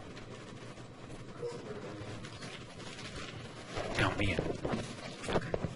Madam Mayor, Mr. Rupp was the architect, he was the attorney in Englewood at the time, and he was the architect of what Englewood did, so he would be the point person to meet with the committee, so you could have the benefit of his experience of exactly what took place in Englewood. Does he like me much? Okay. Just want to make sure. There was also in the meeting that I had with the chamber, they are interested in changing their logo to include the township windmill. So it would be the windmill with the, TCC surrounding it. I'll have them send it to us so that we can review it because it would require our approval in order for them to move forward. Madam Mayor? Yes. Under the economic development, one thing that we should be doing is doing the zoning subcommittee. Yes. That I'm willing to continue. Okay. Who else? Dr. Pruitt. Zoning committee. Right. Mohammed, zoning subcommittee.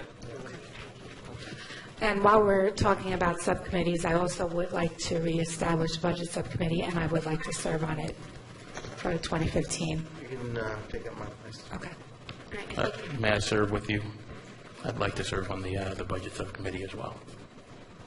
Mayor, if I can just ask the record to reflect one more time, like who's going to be serving on what committee?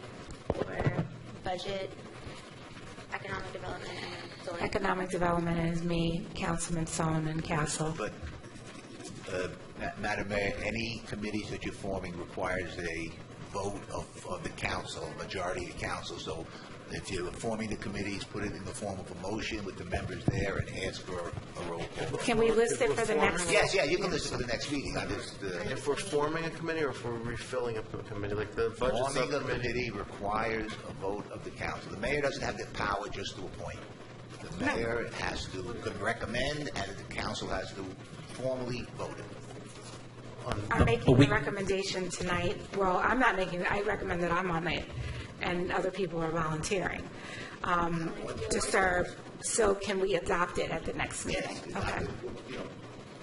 Could we make a motion this evening and, It's a procedural yeah. motion. You can make it if you have, yes. Given time, I want some others to get through their council Okay, so listed economic items. development, it's proposed that Mayor Parker serve, Councilman Stone, and Councilman Castle.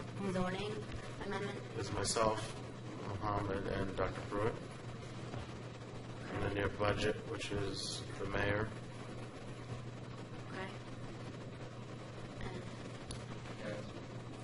The purpose of all these committees are potential legislation, because that's the authority that you can have committees. The budget is Dr. Pruitt, the mayor. So,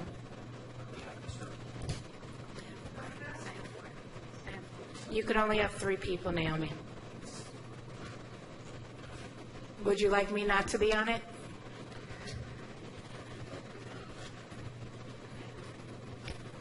So I'll do a resolution. Yes. So who's on the budget committee now, the mayor? Mayor Parker, Councilman Stone, and Councilman Pruitt. You,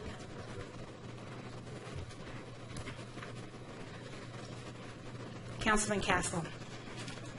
Yes, this is the most important one. I'd like to introduce a resolution naming the first floor of the new municipal building the Sam McNeil Wing in honor of the late township employee. After speaking with members of the building department, members of the community, a young man who began his service to the township while at Teaneck High School and continued his service for 17 years.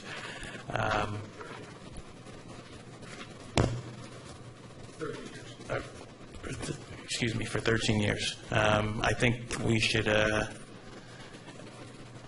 think that we can honor his memory by naming the first floor the Sam McNeil Wing, and I'd like the support of the entire council to do that. Go ahead. I think it's a wonderful idea, and I thank you for bringing it to our attention. My only concern is that there have been other names circulated for employees previously that have passed, and I just would like to see us establish a policy, a naming policy, so that it's not arbitrary. Yeah, I agree that we have to, it's a great idea, but we have to figure out what the process is for naming people to different things. Yeah. Because there'll be other recommendations for other things over time. We also have three floors in the building. So Yeah. There's other floors we can name also, so So if the manager could work with the attorney to come up with some sort of policy, and then we can revisit how we want to do this. The building's not even there yet, and it may or may not have cabling, so. So there may be, I laugh, but it's not funny. Do you have any other items you would like to? I spoke on the derailment emergency plan. I'd like for all of us to just kind of reevaluate that. Parking meters, since so many residents discussed it this evening. I've had an opportunity. I favor parking meters. I know that might exhaust a great amount of political capital, but I favor parking meters. I favor parking meters for a number of reasons. One, parking meters are not a deterrent for people to shop in Teaneck. It's not. People aren't shopping in Teaneck for a number of reasons, and it's not because, and parking isn't one of them. Our neighboring municipality, Inglewood, their revenue is in excess of $500,000 on an annual basis from parking meters.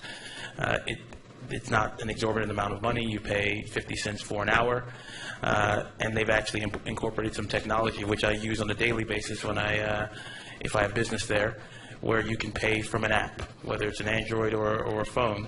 But the mere fact that we can generate some degree of revenue from parking meters, I think we should definitely entertain that. I don't not go to Starbucks in Inglewood because there's a parking meter, and I don't not go to Patisserie Florentine to get a croissant because there's a parking meter. So I think that, it's a flawed argument to say it's going to be a deterrent, but I think we have an opportunity, and I think we actually, Deputy Mayor Katz, you had a program in place at a past council where we were charging for parking for commuters. I think that's been somewhat successful. I think that commuter parking meters could be successful as well, or excuse me, commercial parking meters could be successful as well. I have to agree with Councilman Castle. I favor parking meters as well. It is a flawed argument. I mean, obviously, no one wants to pay anything more for what they're getting right now for free. But the reality is that we have parking meters all over the business districts. The first 2 hours is free. The next minute is a $54 ticket. It's a lot more, shocking than a 25-cent quarter. Plus, it's a lot more onerous on our one or two parking enforcement officers that actually have to use an antiquated chalk system to walk up and down and chalk the cars, in addition to getting into fights with merchants. I would like to see a pilot program where we install 5 meters, smart meters, in every business district, so nobody complains that we picked on one business over another.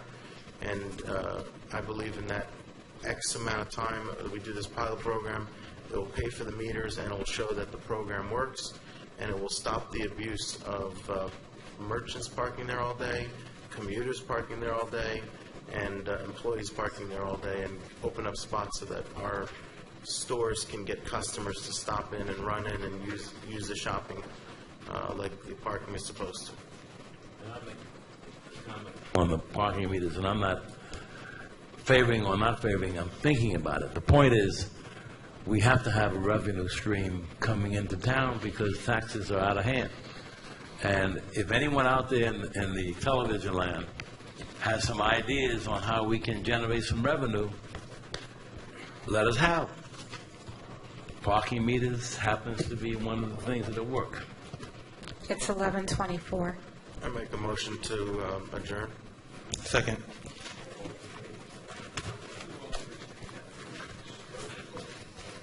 Councilmember Yes.